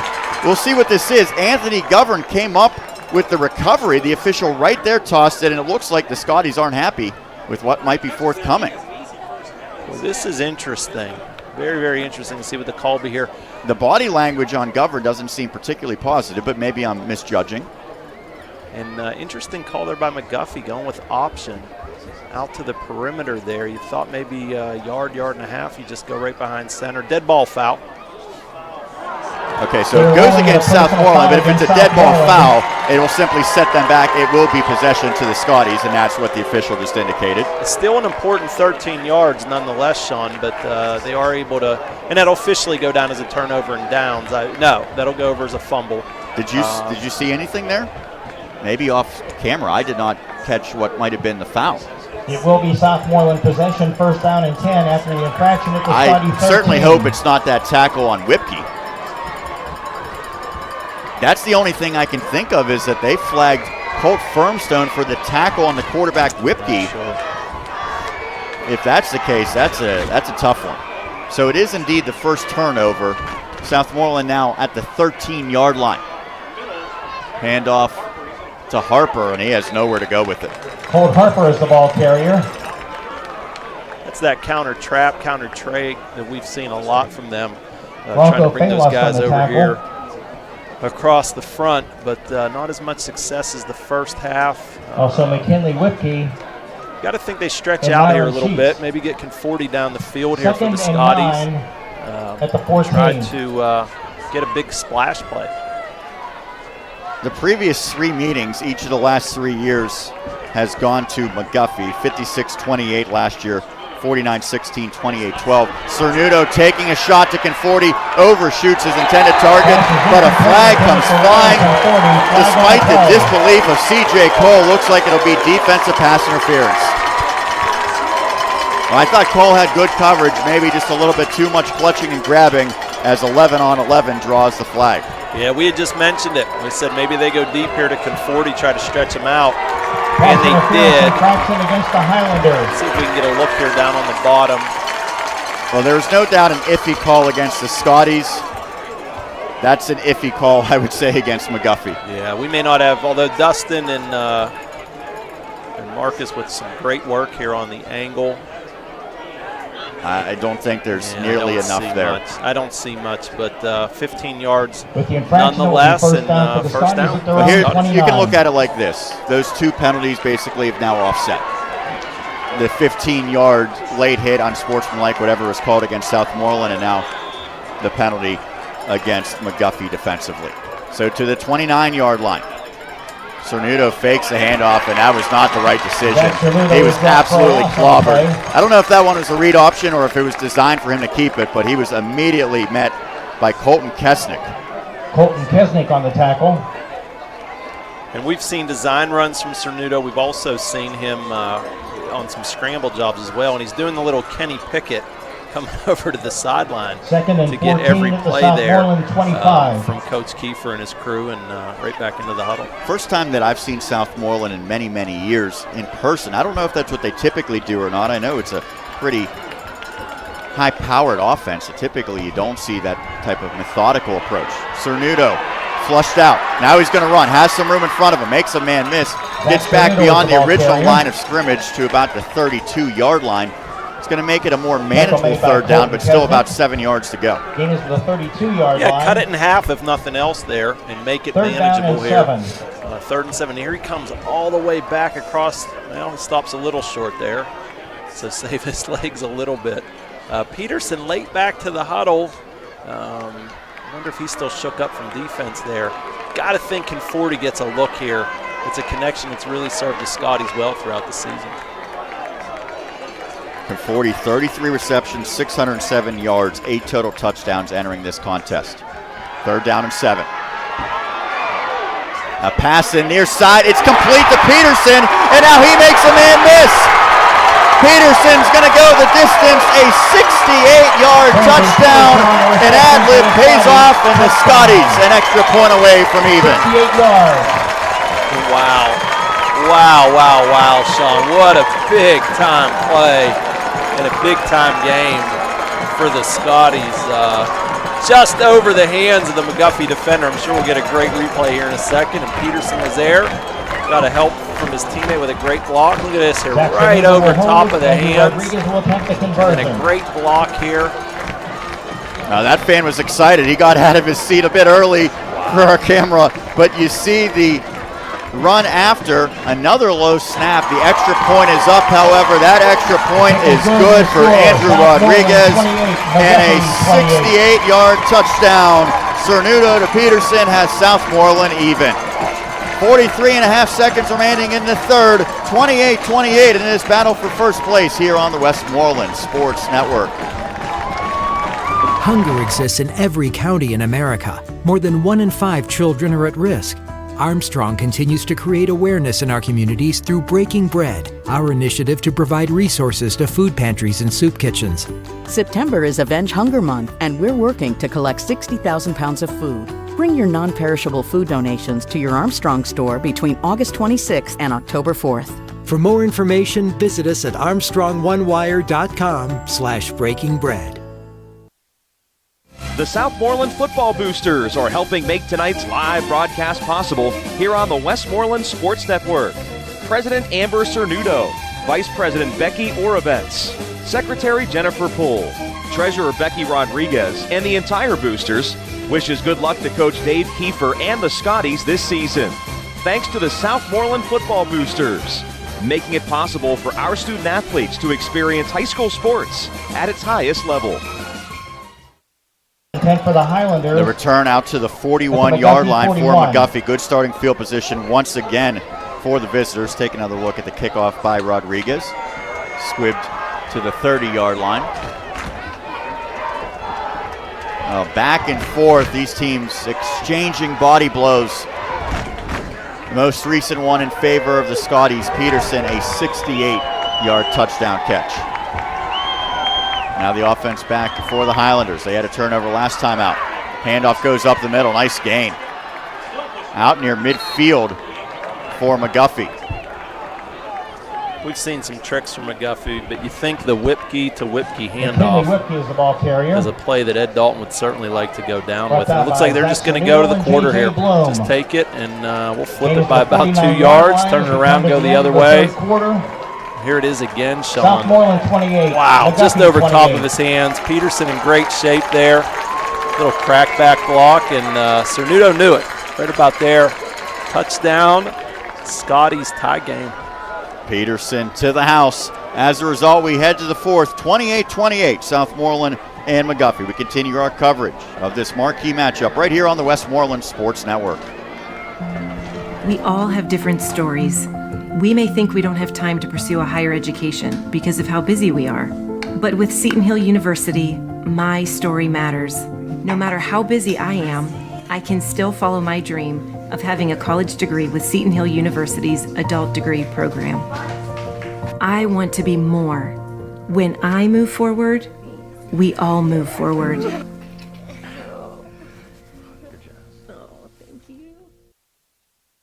Westmoreland County's broadcast home for high school sports, the Westmoreland Sports Network. What a game through 3 quarters. Nothing's been decided yet. 28-28, Southmoreland and McGuffey. The Highlanders with the football at the 49-yard line in Scotties, or in their own territory. Fake of the pitch by Marshall Whipkey. Now he throws out. That is a backwards pass, and it goes for a loss as the official signaled that forward progress had stopped. It was Yeagle on the reception. I don't think Yeagle was ever actually brought down, but ultimately he was ruled down by the officials. He is dropped for a loss on the play by Brandon Peterson. I said it was a backwards pass. I'm not too sure upon second glance, but that is a dangerous play nonetheless if it does go backwards for the Highlanders.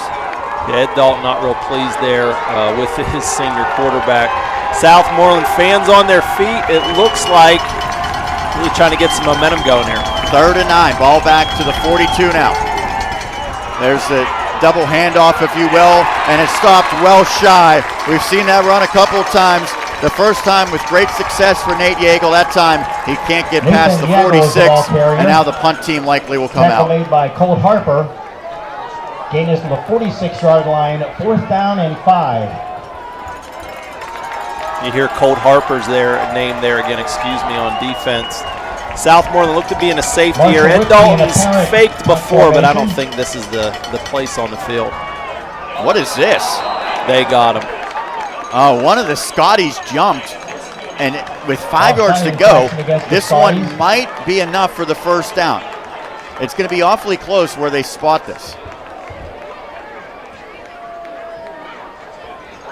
Is that enough for the first down? It is. The celebration for McGuffey. Wow, the crafty Ed Dalton dialing another one up there. 32 years, I guess you learn a trick or two. And there it was. Brady House he was confused. He saw the movement and must have thought that the football was snapped, even though it was almost right in front of him. We'll see how costly that proves. Fresh set of downs. Now to the 49 in Scotties territory. Whipke hands off up the middle and goes for about a 4-yard gain. Flag comes flying late. There was a flag on the play. I wonder if it's against McGuffey is the reaction we see initially, but yeah, looks like they're heading back. We await the official word.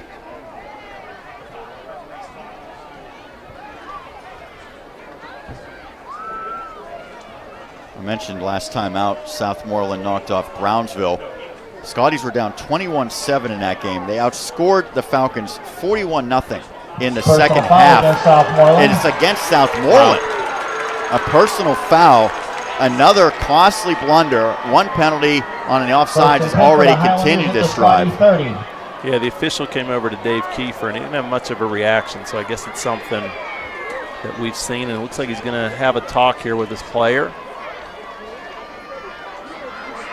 Well, that is Hawes, the player who actually jumped off sides earlier on this drive to continue it. The penalty advances the football now to the 30.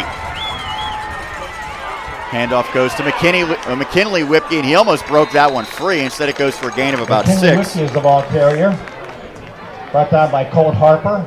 That almost went for a 30-yard score. You know, I've been on fire here with the predictions, Sean. I'm going to say some play action here. C.J. Cole, the Division I prospect. We've seen him try a couple times, not quite connect. You wonder if this is the place to do it. I would say that both of the 11s have had the better of their numbers' sake on the defensive end. Cole has done a nice job blanketing Conforti and vice versa. Here's a pitch, room up the middle, and this goes for a touchdown, 24 yards to pay dirt, courtesy of Jared Johnson. McGuffey 34, Southmoreland 28. And that's why I'm here, and that's why Ed Dalton's closing in on 200 wins. You see here the motion man. He gets downhill off the pitch. Good seal kick out there. Wow, great blocking all the way from McGuffey and straight to the house for a touchdown. The third McGuffey lead of this contest. Katarski will attempt a conversion. And a big extra point. These kickers have been pretty good tonight. Witkowski lines it up, blasts this one as it clears the buses in the parking lot. The score, McGuffey 35-28 with 9:22 remaining in regulation. McGuffey back in the lead. We'll continue our coverage of Scotties football after this break right here on the Westmoreland Sports Network. Stay up to date on the latest happenings in Westmoreland County sports in our Westmoreland Sports Notebook every Monday on westmorelandsports.com.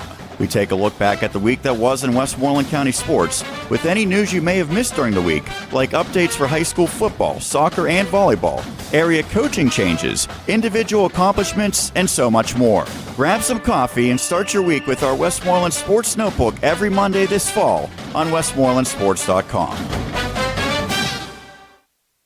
The University of Pittsburgh School of Nursing changes the face of nursing practice by preparing nurses to deliver the highest quality care, guided by research, intellect, and passion. Now you can earn that same internationally recognized Pitt School of Nursing degree at Pitt Greensburg. Apply today. Visit greensburg.pitt.edu for details. Pitt Greensburg, bringing the Pitt School of Nursing program to Westmoreland County.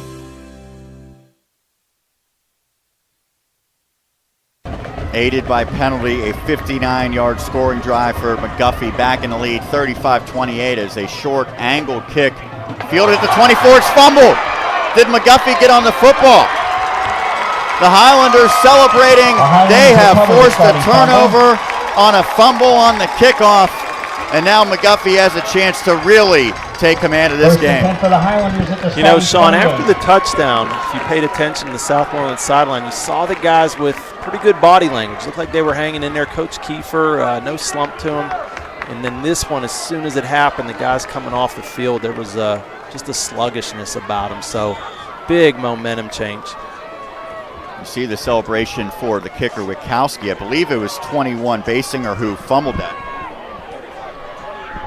The recovery was Thomas Sells, one of the starting linebackers. Now from the 28-yard line. Whipke has a man wide open. The pass is complete.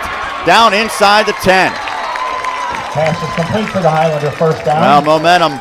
Again, it has been a recurring theme in this contest, and a First and beautiful goal fake. at the 8. Nathan Yeagle broke wide open as he gets inside the 10, down to the 8, a first Make and that the goal 7. coming. Well designed little throwback here, as they call it, and we've seen all the different options here out of the flex bone. And first and goal here, boy, this would be a big damaging touchdown here should McGuffey be able to get it.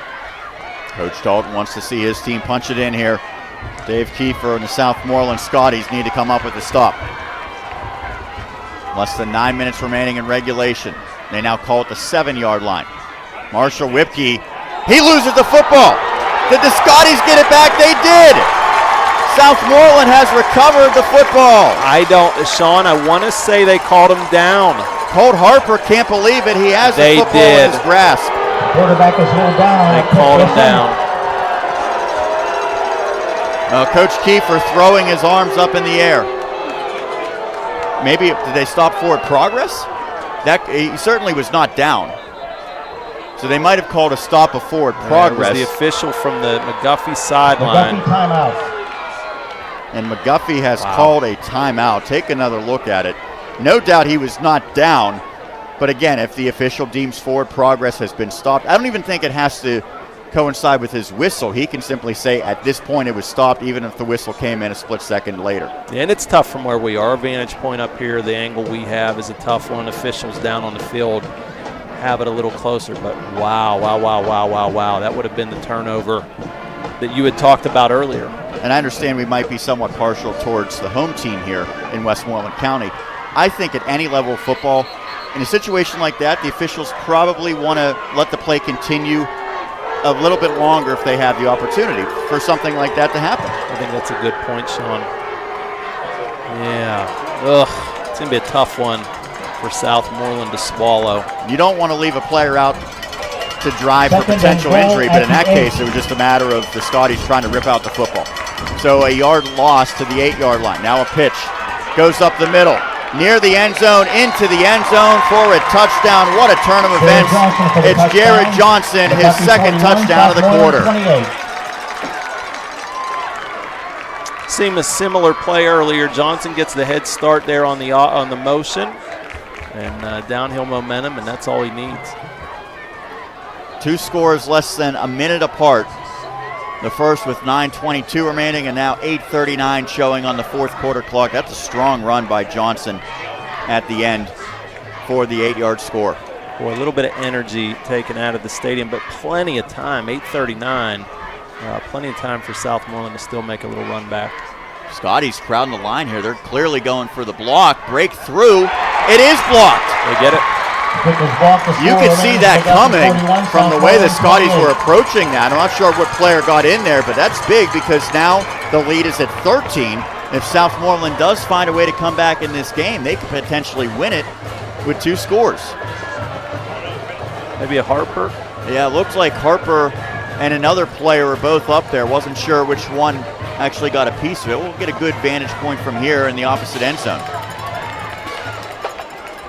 Oh, that's Colt Firmstone, number 3, I believe. That's exactly who it is. Boy, great camera work by our crew there. The angle, I think that's Marcus down there. If that's Marcus, give us a little signal. I think he was all over it. Marcus, Dustin, great job tonight. And again, I know we've said it a few times here at the breaks, but thanks to the Southmoreland boosters for their help. And there he is, Dustin, the man, the legend himself. Now, Dustin should return the favor and get a close-up of Marcus, right? That's how it works. Well, Dustin has his followers. I think he's a social media influencer, as they call him. There we go. And there he is. What a great crew. Dan Flickinger, Kelly Nicely back in the studio as well. And did Marcus just flash the Richard Nixon? Nonetheless, the lead is now 13, 41-28 in favor of McGuffey. Another short kick, almost identical to the last one that was ultimately fumbled. Fielded at the 21-yard line. Scotties very cognizant of protecting the football at this point. Not much on the return. Brandon Peterson on the return. That was Brandon Peterson who had that long touchdown earlier. So you're thinking 2 or 3 possessions at most if you're Southmoreland. So this is a really critical one to try to get points on the board. McGuffey's shown the ability to not only score quick, but also manage the clock if they need as well. So a lot of pressure here on the Scotties to do this. North Catholic and Mount Pleasant in a slugfest, 34-28 in favor of the Trojans over the Vikings. That one probably much closer than many expected, certainly than what I expected. Remember, that's a Mount Pleasant team that lost to Southmoreland earlier this year. From the 29-yard line, it's a screen pass complete. Govern trying to shake free, and he just did too much running east and west. He was hammered. Anthony Govern goes down after no gain on the play. Boy, Dylan McHugh, he's a savvy player there for the Highlanders. Look at 76er just on the edge of your screen. And he doesn't fall for the screen. First time we'd seen that. Great play call by Southmoreland, and McHugh right there in the mix. And Govern fighting. Just can't shake loose. Still have not seen much of Riley Conforti in terms of the passing game. 2nd and 10. Here's the pass to the near side. It's caught. Isaac Trout comes up with the reception. The sophomore gets it past the 30, out near to the 34-yard line as the official's blowing the whistle. Looks like a late, I'm thinking personal foul, maybe Southmoreland. Derry area has now taken a 2-point lead over EF, 19-17. And here the officials conferring for the call. Mount Lebanon holding a 10-3 lead over Hempfield area in a 6A battle. A lot of close games tonight. It will go against Southmoreland. At least that's the initial indication. Boy, an emotional game, and the guys are wound up for it, and just a little extra on a few of these really hurting the Scotties. And boy, is that McGuffey fans we hear. And now some boos coming from the Southmoreland faithful. And now another flag. Is this going to go against Dave Kiefer? Flag by the officials. Maybe a sideline warning.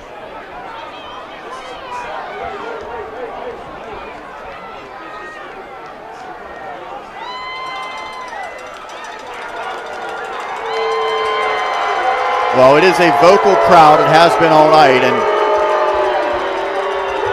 expressing their displeasure. And Coach Kiefer getting held back almost at this point, and now he's trying to get one of his fellow coaches. And again, it's against Southmoreland. I believe that was just a sideline warning, or did they actually enforce a penalty? I don't think, Sean. I think they're going to march it off here half the distance.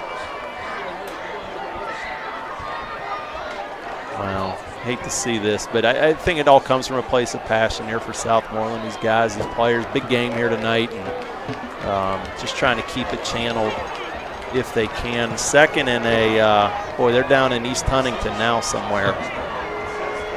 They need to get third down, excuse me. They need to get to the 40-yard line. The ball second down. It's at the 9. They're going to take a shot. And they have a man open, through the fingertips of the intended target. That was Peterson looking for another long touchdown. He had a step. That's a very difficult catch attempt because it was directly over his head. Ultimately, Peterson couldn't come up with it.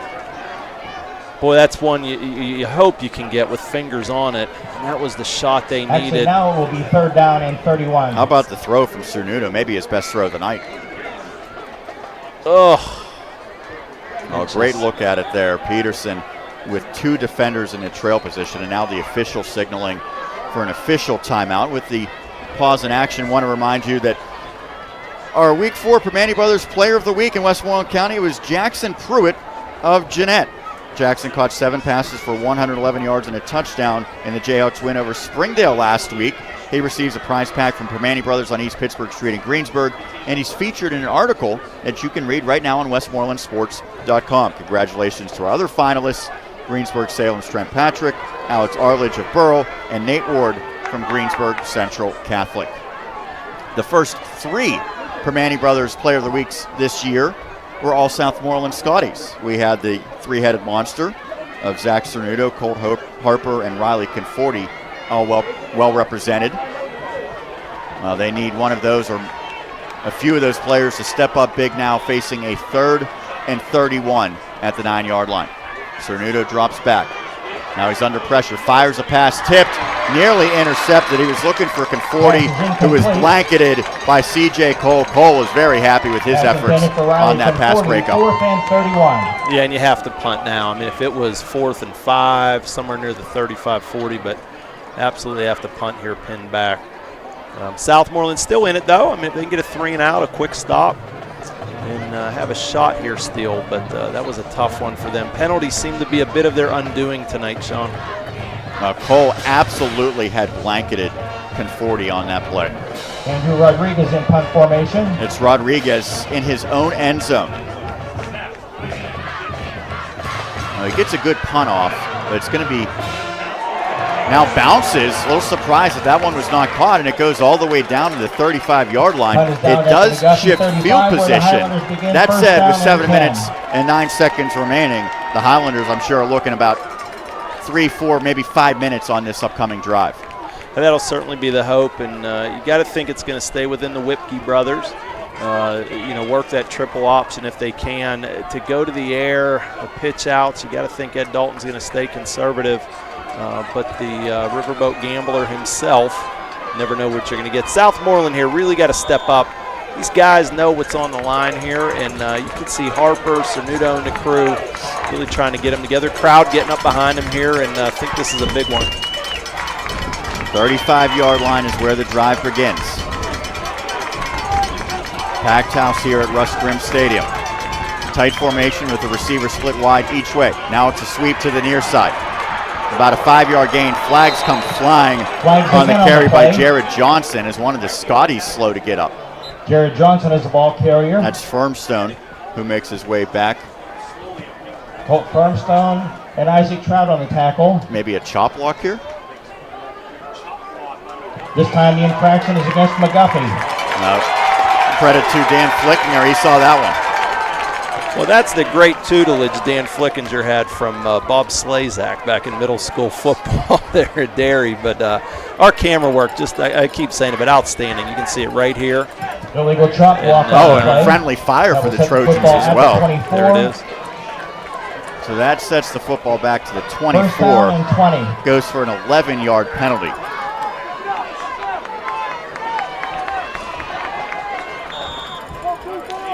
So that's good for Southmoreland. The bad news is more time runs off the clock, which is now under 7 minutes.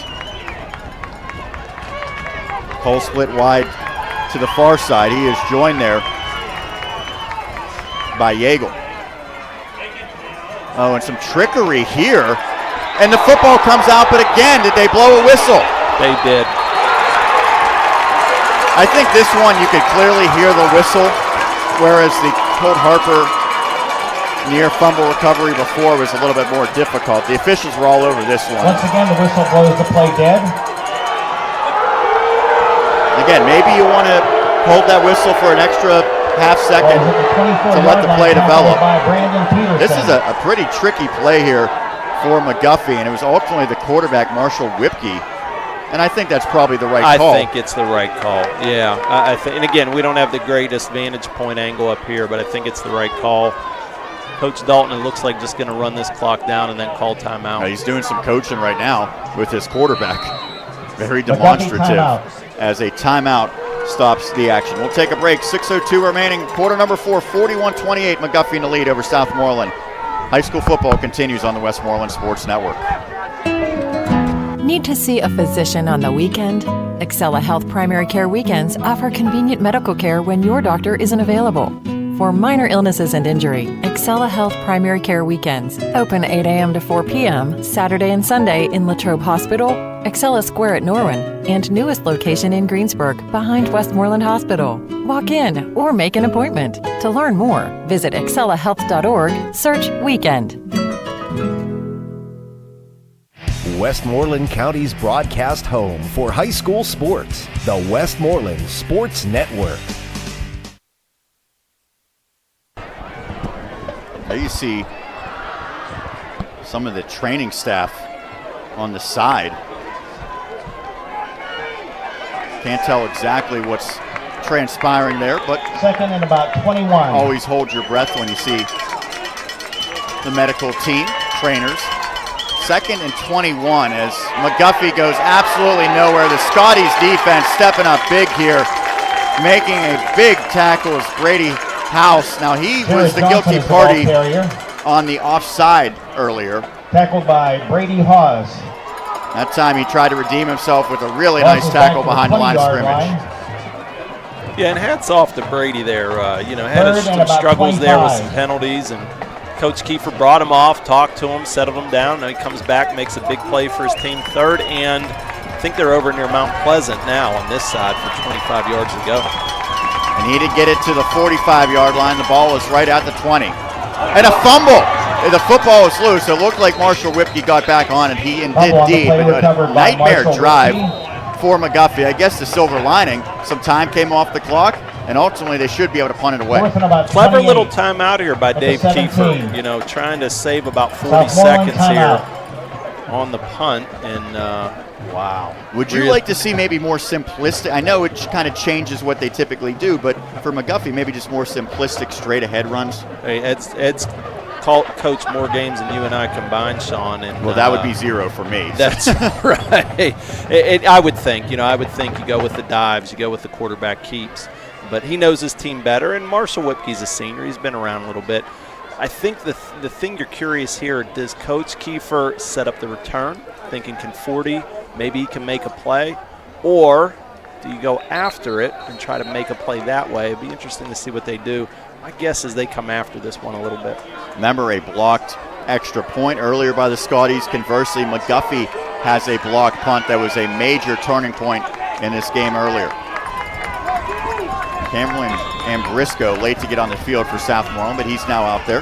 Conforti is the deep man back. Will he get an opportunity? Whipke, a short angled punt, wanting to take the football out of Riley Conforti's hands. He does that, but Southmoreland's going to have really good starting field position, probably around the 35. Boy, if you're Southmoreland, you got to score in the next minute or two here. I think it's almost automatic that they have to do that, because with 2 timeouts, they're going to have to really hold McGuffey down here. So you wonder if you see some downfield stuff. We keep saying about it, Conforti, even Peterson, maybe even Govern downfield. And also maybe getting Cernuto on the edge, letting him make a play a little bit. Norwin up 49-21 on Butler. Central Catholic in 6A leading 20-7 over Pine Richland in a big-time battle. 2 of the best in the district. From the 37, Scotties. Fake of the handoff by Cernuto. He's under pressure, hammered. He had a man breaking. If he had another split second, that might be a touchdown. But give credit to the pass rush for the Highlanders. Boy, and it looked like going there, is that Govern over on the backside there? But I think they were trying to set up a little throwback. It was Aiden Bookman who ultimately came up with the hit. There's a late flag. Yeah, it was Brandon Peterson, I believe, who was breaking over the middle. What are the officials calling here? It's against Southmoreland. Is that a substitution? Ineligible man downfield against Southmoreland. Okay. Well, the penalties have loomed large here in this second half. Let's see if any of the bigs got downfield.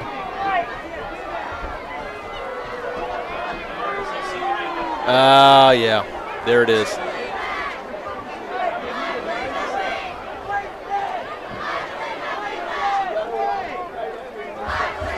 Well, these are self-inflicted wounds right now for the Scotties. Remember the fumble on the kick. Very interesting that Ed Dalton would wave that off. I do not understand that, but nonetheless, we'll see how it works out. From the 37 again, Cernuto under pressure. He's brought down at the 45. McKinley Whipke in his face. We've seen Whipke come up with a couple of big sacks in this second half. Maybe Ed Dalton knew they were getting a sack on the next play. That's why he did it. 3rd and 20 here. So if you're Southmoreland, you want to try to break it in half. So you can get 9 here, maybe 10, move halfway back. Hold Harper late back to it.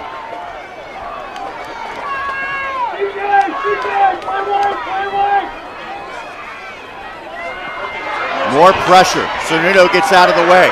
Looks downfield. Passes incomplete.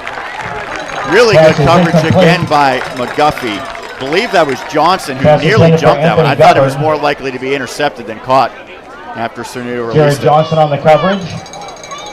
Boy, tough, and 18. Tough quarterback there with Cernuto. You got to love playing for a guy like that. And yeah, great late break there by McGuffey. Johnson, I think that is 32, getting involved there. 4th and a long way here in Southmoreland, this might be their last gasp. With 4:22 remaining, Scotties have to go for it. High snap. Cernudo throws it. Pitch and lateral. Was that a forward pitch? Doesn't matter because it comes up about 5 yards shy. The pass completed to Conforti, and then he lateraled to a teammate. It looked like maybe it went forward. Nonetheless, that was 4th down, correct? 4th down. I think they're going to call it here. We saw the flag go up after they conferred, and at first glance, it did look. Yeah, there it is. Yep. That clearly was forward to Anthony great Stewart. Great camera work there with our guys in the replay to get a look at it. You can understand with 18 yards to go, you might not call it a traditional play. That being said, I think probably just as good of odds of getting Conforti the football and then letting him try to run to pick it up. I agree with that, Sean. And this is loss it down. There it is. Illegal forward pass on the play. McGuffey will take over on downs.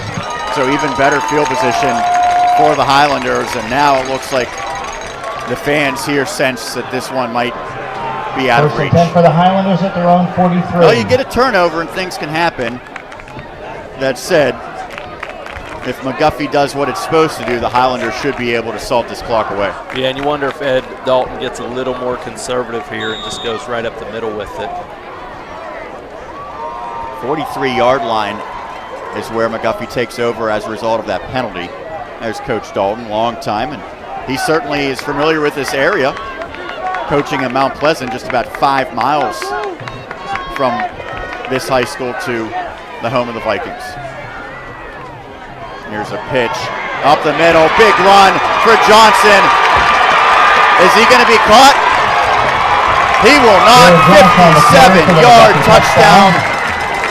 The second half has belonged to Jared Johnson. We thought conservative, they thought not, and I think that's the exclamation point here for McGuffey. Boy, what a wonderful second half for McGuffey. We thought it'd be some adjustments there, momentum-ish stuff, and here you go again. Johnson in the motion, getting downhill for the pitch. He just had a hard time breaking through that little crease there, and then he's gone. He was able to outrun Isaac Trout. Excuse me, Sean. Looks like they're going for 2 here. That is the 4th touchdown of the second half for Johnson. The Highlanders are going for 2. Up by 19. This would make it 21. They go straight forward, and that 2-point conversion run is good. I believe that was McKinley Whipkey who crossed the goal line. The 2-point conversion makes it 49-28 in favor of the Highlanders. We'll take a break. 4:06 remaining, quarter number 4. A lot of work to do for the Scotties as we continue our coverage on the Westmoreland Sports Network. That's the power of Bowser. The power of Bowser just got more powerful. Introducing Bowser Chevrolet, now in Monroeville and Beaver Falls. Shop our huge selection of new and pre-owned cars. Save time and money. Put Bowser Chevrolet to work for you. Get the best price on a new Chevy up front and guaranteed. Before you buy anywhere else, get to Bowser Chevrolet in Monroeville and Beaver Falls. That's the power of Bowser.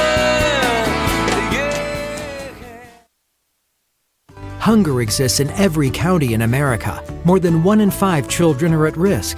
Armstrong continues to create awareness in our communities through Breaking Bread, our initiative to provide resources to food pantries and soup kitchens.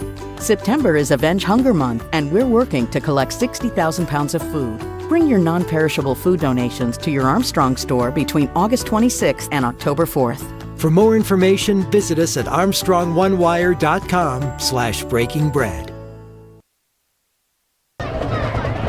The air is out of the sails a bit here at Southmoreland, and Russ Grimm Stadium is the kickoff return by the Scotties and by Peterson out to the 35. It's now 49-28 in favor of McGuffey. The final score, and there's still 4 minutes plus to play, the final score is not going to indicate how this game was played. In the 4th quarter, Southmoreland was in this game, and it was just a matter of an offsides or a lost fumble or a whistle blown early. It could very easily be a completely different game. Yeah, I think that's a really good take on it, Sean. I don't think this is indicative. These are 2 playoff teams. Let's be honest about that. Both these teams deserve and should be in the playoffs once it's all said and done. Cernudo's been under pressure a lot. He is again, and he is brought down. In his face was Jeremiah Johnson. It's been the Johnson and Johnson show tonight for McGuffey. And remember, this is not the end of the season for Southmoreland by any stretch. They still have Washington coming up, Charleroi. Games that certainly will have an impact on in their place in the conference. 20. And I think they can bounce back from this. Coach Kiefer, he's been around. He'll keep these guys even-keeled and get them back to where they need to be going forth. Next game is a home tilt against Charleroi. It's a pretty good Cougars team. As a pass completed to Conforti, he has been absolutely blanketed, however, by C.J. Cole. I was thinking Cole maybe more so would flash as a receiver. His effort defensively on Conforti has been incredible. Wow, great point, Sean. Really, really great point. Remember, that's a champion triple jumper in the Whippeal, C.J. Cole, so he's no slouch as an athlete. And you can see shades of the Division I player Ed Dalton thinks he is. 3rd and 16. Scotties need a shot. They have one here, but it's overthrown over the head of Peterson. Couple of throws just a little off, whether the receiver unable to adjust. That time I think Cernudo did not give Peterson much of a chance. It brings up 4th down with 2:55 remaining. I suppose the Scotties will just keep the offense out there. And it actually looks like they're going to punt it away here, Sean. Andrew Rodriguez in punt formation. Some late substitutions for Southmoreland as well. This, if the score holds, will be the first loss of the season for the Scotties, and I don't know if they're going to get this snap off. They do with 1 second on the clock, and it is a good punt by Rodriguez. Fair catch signaled and executed at the 34-yard line. So now the question is, this team has taken tremendous strides. You go back 2 years ago, it's hard to believe this was a winless team. 0-9 in the 2017 campaign, including 0-7 in the conference. Last year improved to 4-6, but 2-5 in the conference kept them out of the postseason. Things are clearly headed in the right direction. The resolve, the mettle of this team will be tested next week with another good opponent coming to Alberton in the form of Charleroi. Absolutely, and again, this is no slouch. McGuffey, well-coached team, veteran team, certainly in the mix in the conference, and I think a lot closer than the score indicated, as you had mentioned before, Sean. And a McGuffey team that's been in the playoffs pretty consistently recently, as this one goes to McKinley Whipke, and he shows some power getting near midfield for a first down. So Southmoreland's players, they've not been in an environment like this in their high school career. Tonight's the first night. McGuffey has played in some playoff games. It was an 8-win team a year ago. So they know about these high-pressure situations. They ultimately lost in the first round of Southside Beaver 36-27 last year, but 6 wins in 2017, 4-3 record in the conference. They've played in pressure contests. This is not anything that they're seeing for the first time. Yeah, I think that's a very well-made point that you had there, Sean. And it'd be interesting to see how Southmoreland feeds off, but they're certainly not done with these atmospheres for the rest of the season. Whipke again, that being McKinley Whipke, and he gets into Southmoreland territory. Is the ball carrier. Scotties have 2 timeouts. We'll see if they elect to use them as they trail by 21 points, and the crowd, 49. The capacity crowd here at Russ Grimm Stadium begins to empty. Well, what an atmosphere, and it was a tie game in the 4th quarter, but 3 consecutive scores by McGuffey, all courtesy of Jared Johnson.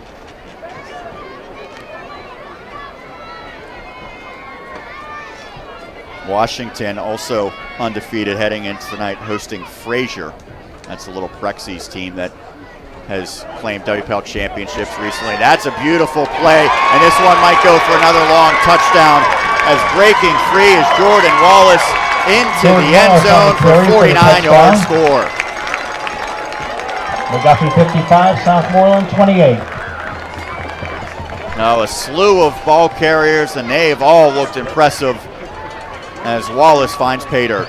Yeah, and don't look now, Sean, but we're an extra point away from 56-28, same score last year in this game. So very interesting to see how that went. And again, we thought we'd see a little more conservative, but Coach Dalton trying to let his guys play. Instead of the extra point, it'll be a 2-point attempt. Highlanders again will go for 2. So barring, now they're just going to down it instead of attempting the extra point.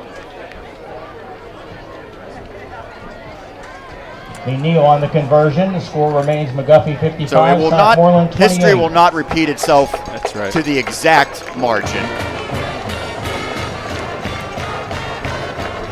Well, if you're Coach Dave Kiefer, no shame in ultimately losing this game, but it seems like there's a lot that they now have to work on, and I don't think coaches necessarily mind that when it comes in the middle of the season. I think that's a good point, Sean. I keep saying it, but I think you're coming up with some really good observations with it. And Coach Kiefer's been around. He's been around. He knows these guys. He teaches in the building. He knows them in different ways as well, and I think that goes a long way with young people, is showing you how much they care. But wow, really neat. I mean, who would have thought, as you said, Sean, 2 years ago, that we would see this sort of an atmosphere and game at Southmoreland, and really remarkable when you consider it. Now, I've asked around, I've read articles with different information. My understanding is that a win no doubt would have clinched for Southmoreland tonight. However, with this likely loss and the fact that Brownsville is playing non-conference, I don't believe that there's any way that the Scotties will be able to clinch, regardless of what happens elsewhere tonight. They would need a Brownsville loss or a Southmoreland win to clinch that playoff spot, and neither will happen tonight, at least for Brownsville, not a conference loss. As this almost the exact same spot on the last 4 or 5 kicks. I've been impressed by the ability of the McGuffey kicker, Katarski, to perfectly place it as the return gets out on the return to about the 20-yard line. Connor McGuffey, Quirbly on the tackle. with this impending victory, improves to 4-0 in the Interstate Conference and would move ahead of Southmoreland, which would sit at 4-1. At the 23. So at least for the time being, McGuffey will hold first place.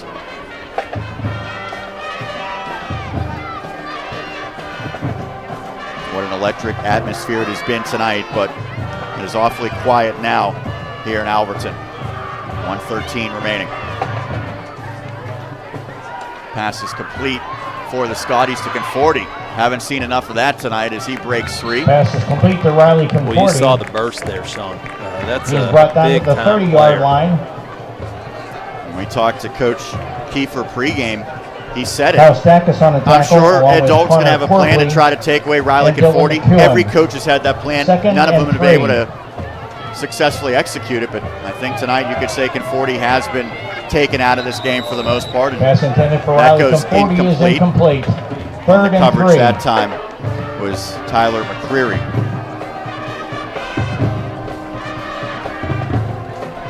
Early in this game, it was the running of Colt Harper that really, I think, was the difference in favor of Southmoreland. Remember, the Scotties scored the first 2 touchdowns.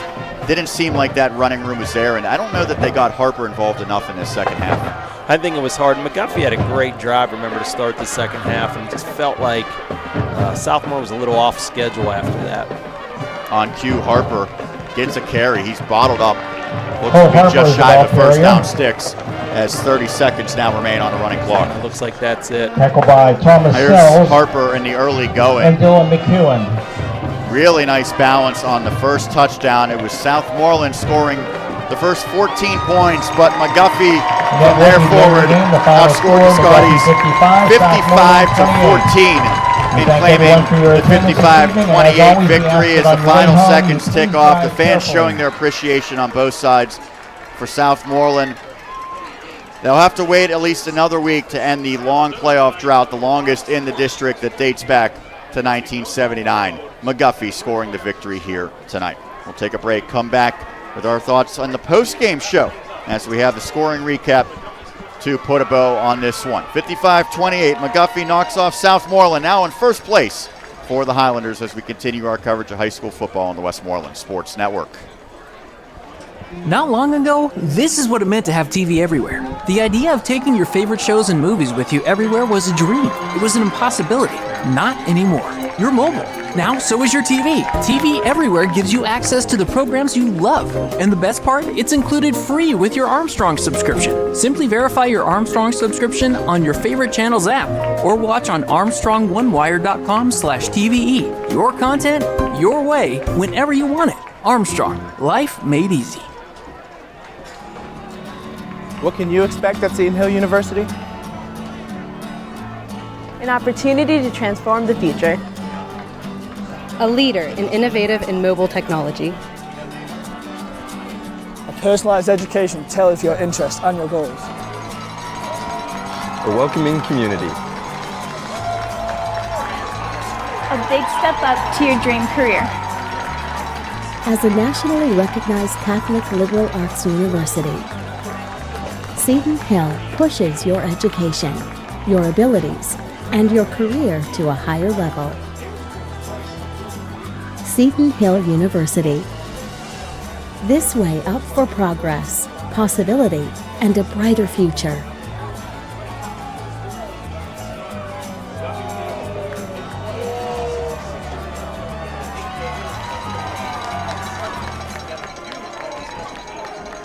The Southmoreland Football Boosters are helping make tonight's live broadcast possible here on the Westmoreland Sports Network.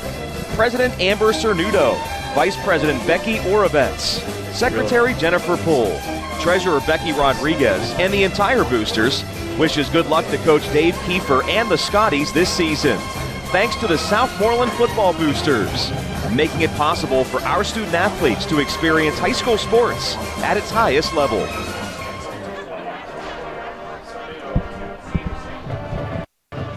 Back to put a bow on this one. 55-28, McGuffey scores a victory, handing Southmoreland its first loss of the campaign. There's a good look at the Scotties. No shame in their performance tonight. Certainly, they played even through three quarters, but quarter number 4 belonged to the more experienced team in the Highlanders. Sean Meyers, Mark Katarski here on the call. You look at that fourth quarter, I think you see maybe a team that's been there before, and a couple of plays that could have gone either way. Seemed like they went in favor of the visitors. Yeah, McGuffey, as we said before, a big drive to start the third quarter, was able to get the lead, and then just sort of kept it going from there. And, you know, this was a game of runs. You had a feeling it would be that way. We saw 14-0, then we saw 21-14, and it was sort of back and forth. And McGuffey made the last big run. Southmoreland couldn't answer, and that was the difference. But I don't know that these teams are 27 points apart if they played 10 times, but they played once tonight, and McGuffey had 27 more than Southmoreland, and that was the difference. Let's take a look at how this game unfolded. What an electric atmosphere, and the first 9 or so minutes, it was incredible in favor of Southmoreland. The Scotties striking first just 3 minutes and 15 seconds in. Colt Harper capping off a nice drive for Southmoreland with a 5-yard run, showing the balance as he finds his way into the end zone. The Andrew Rodriguez extra point made it 7-0 in favor of the home squad. That was Harper's 16th touchdown of the season. How about number 17? It came later in that first quarter as he found pay dirt, this time on an 18-yard run. Pretty similar once again, nearly went down, showed the balance. Did ultimately lose the football, but the official ruled he had crossed the plane, recovered it nonetheless. So Harper with the extra point by Rodriguez made it 14-0 Scotties with 3:14 left in that first quarter, but McGuffey responded. 1:56 left in the opening stanza.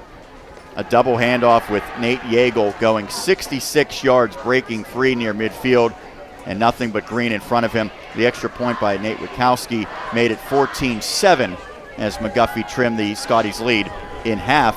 And on the final play of that first quarter, it was the quarterback Marshall Whipke with a 15-yard run into the end zone. The extra point deadlocking the score through the first 12 minutes.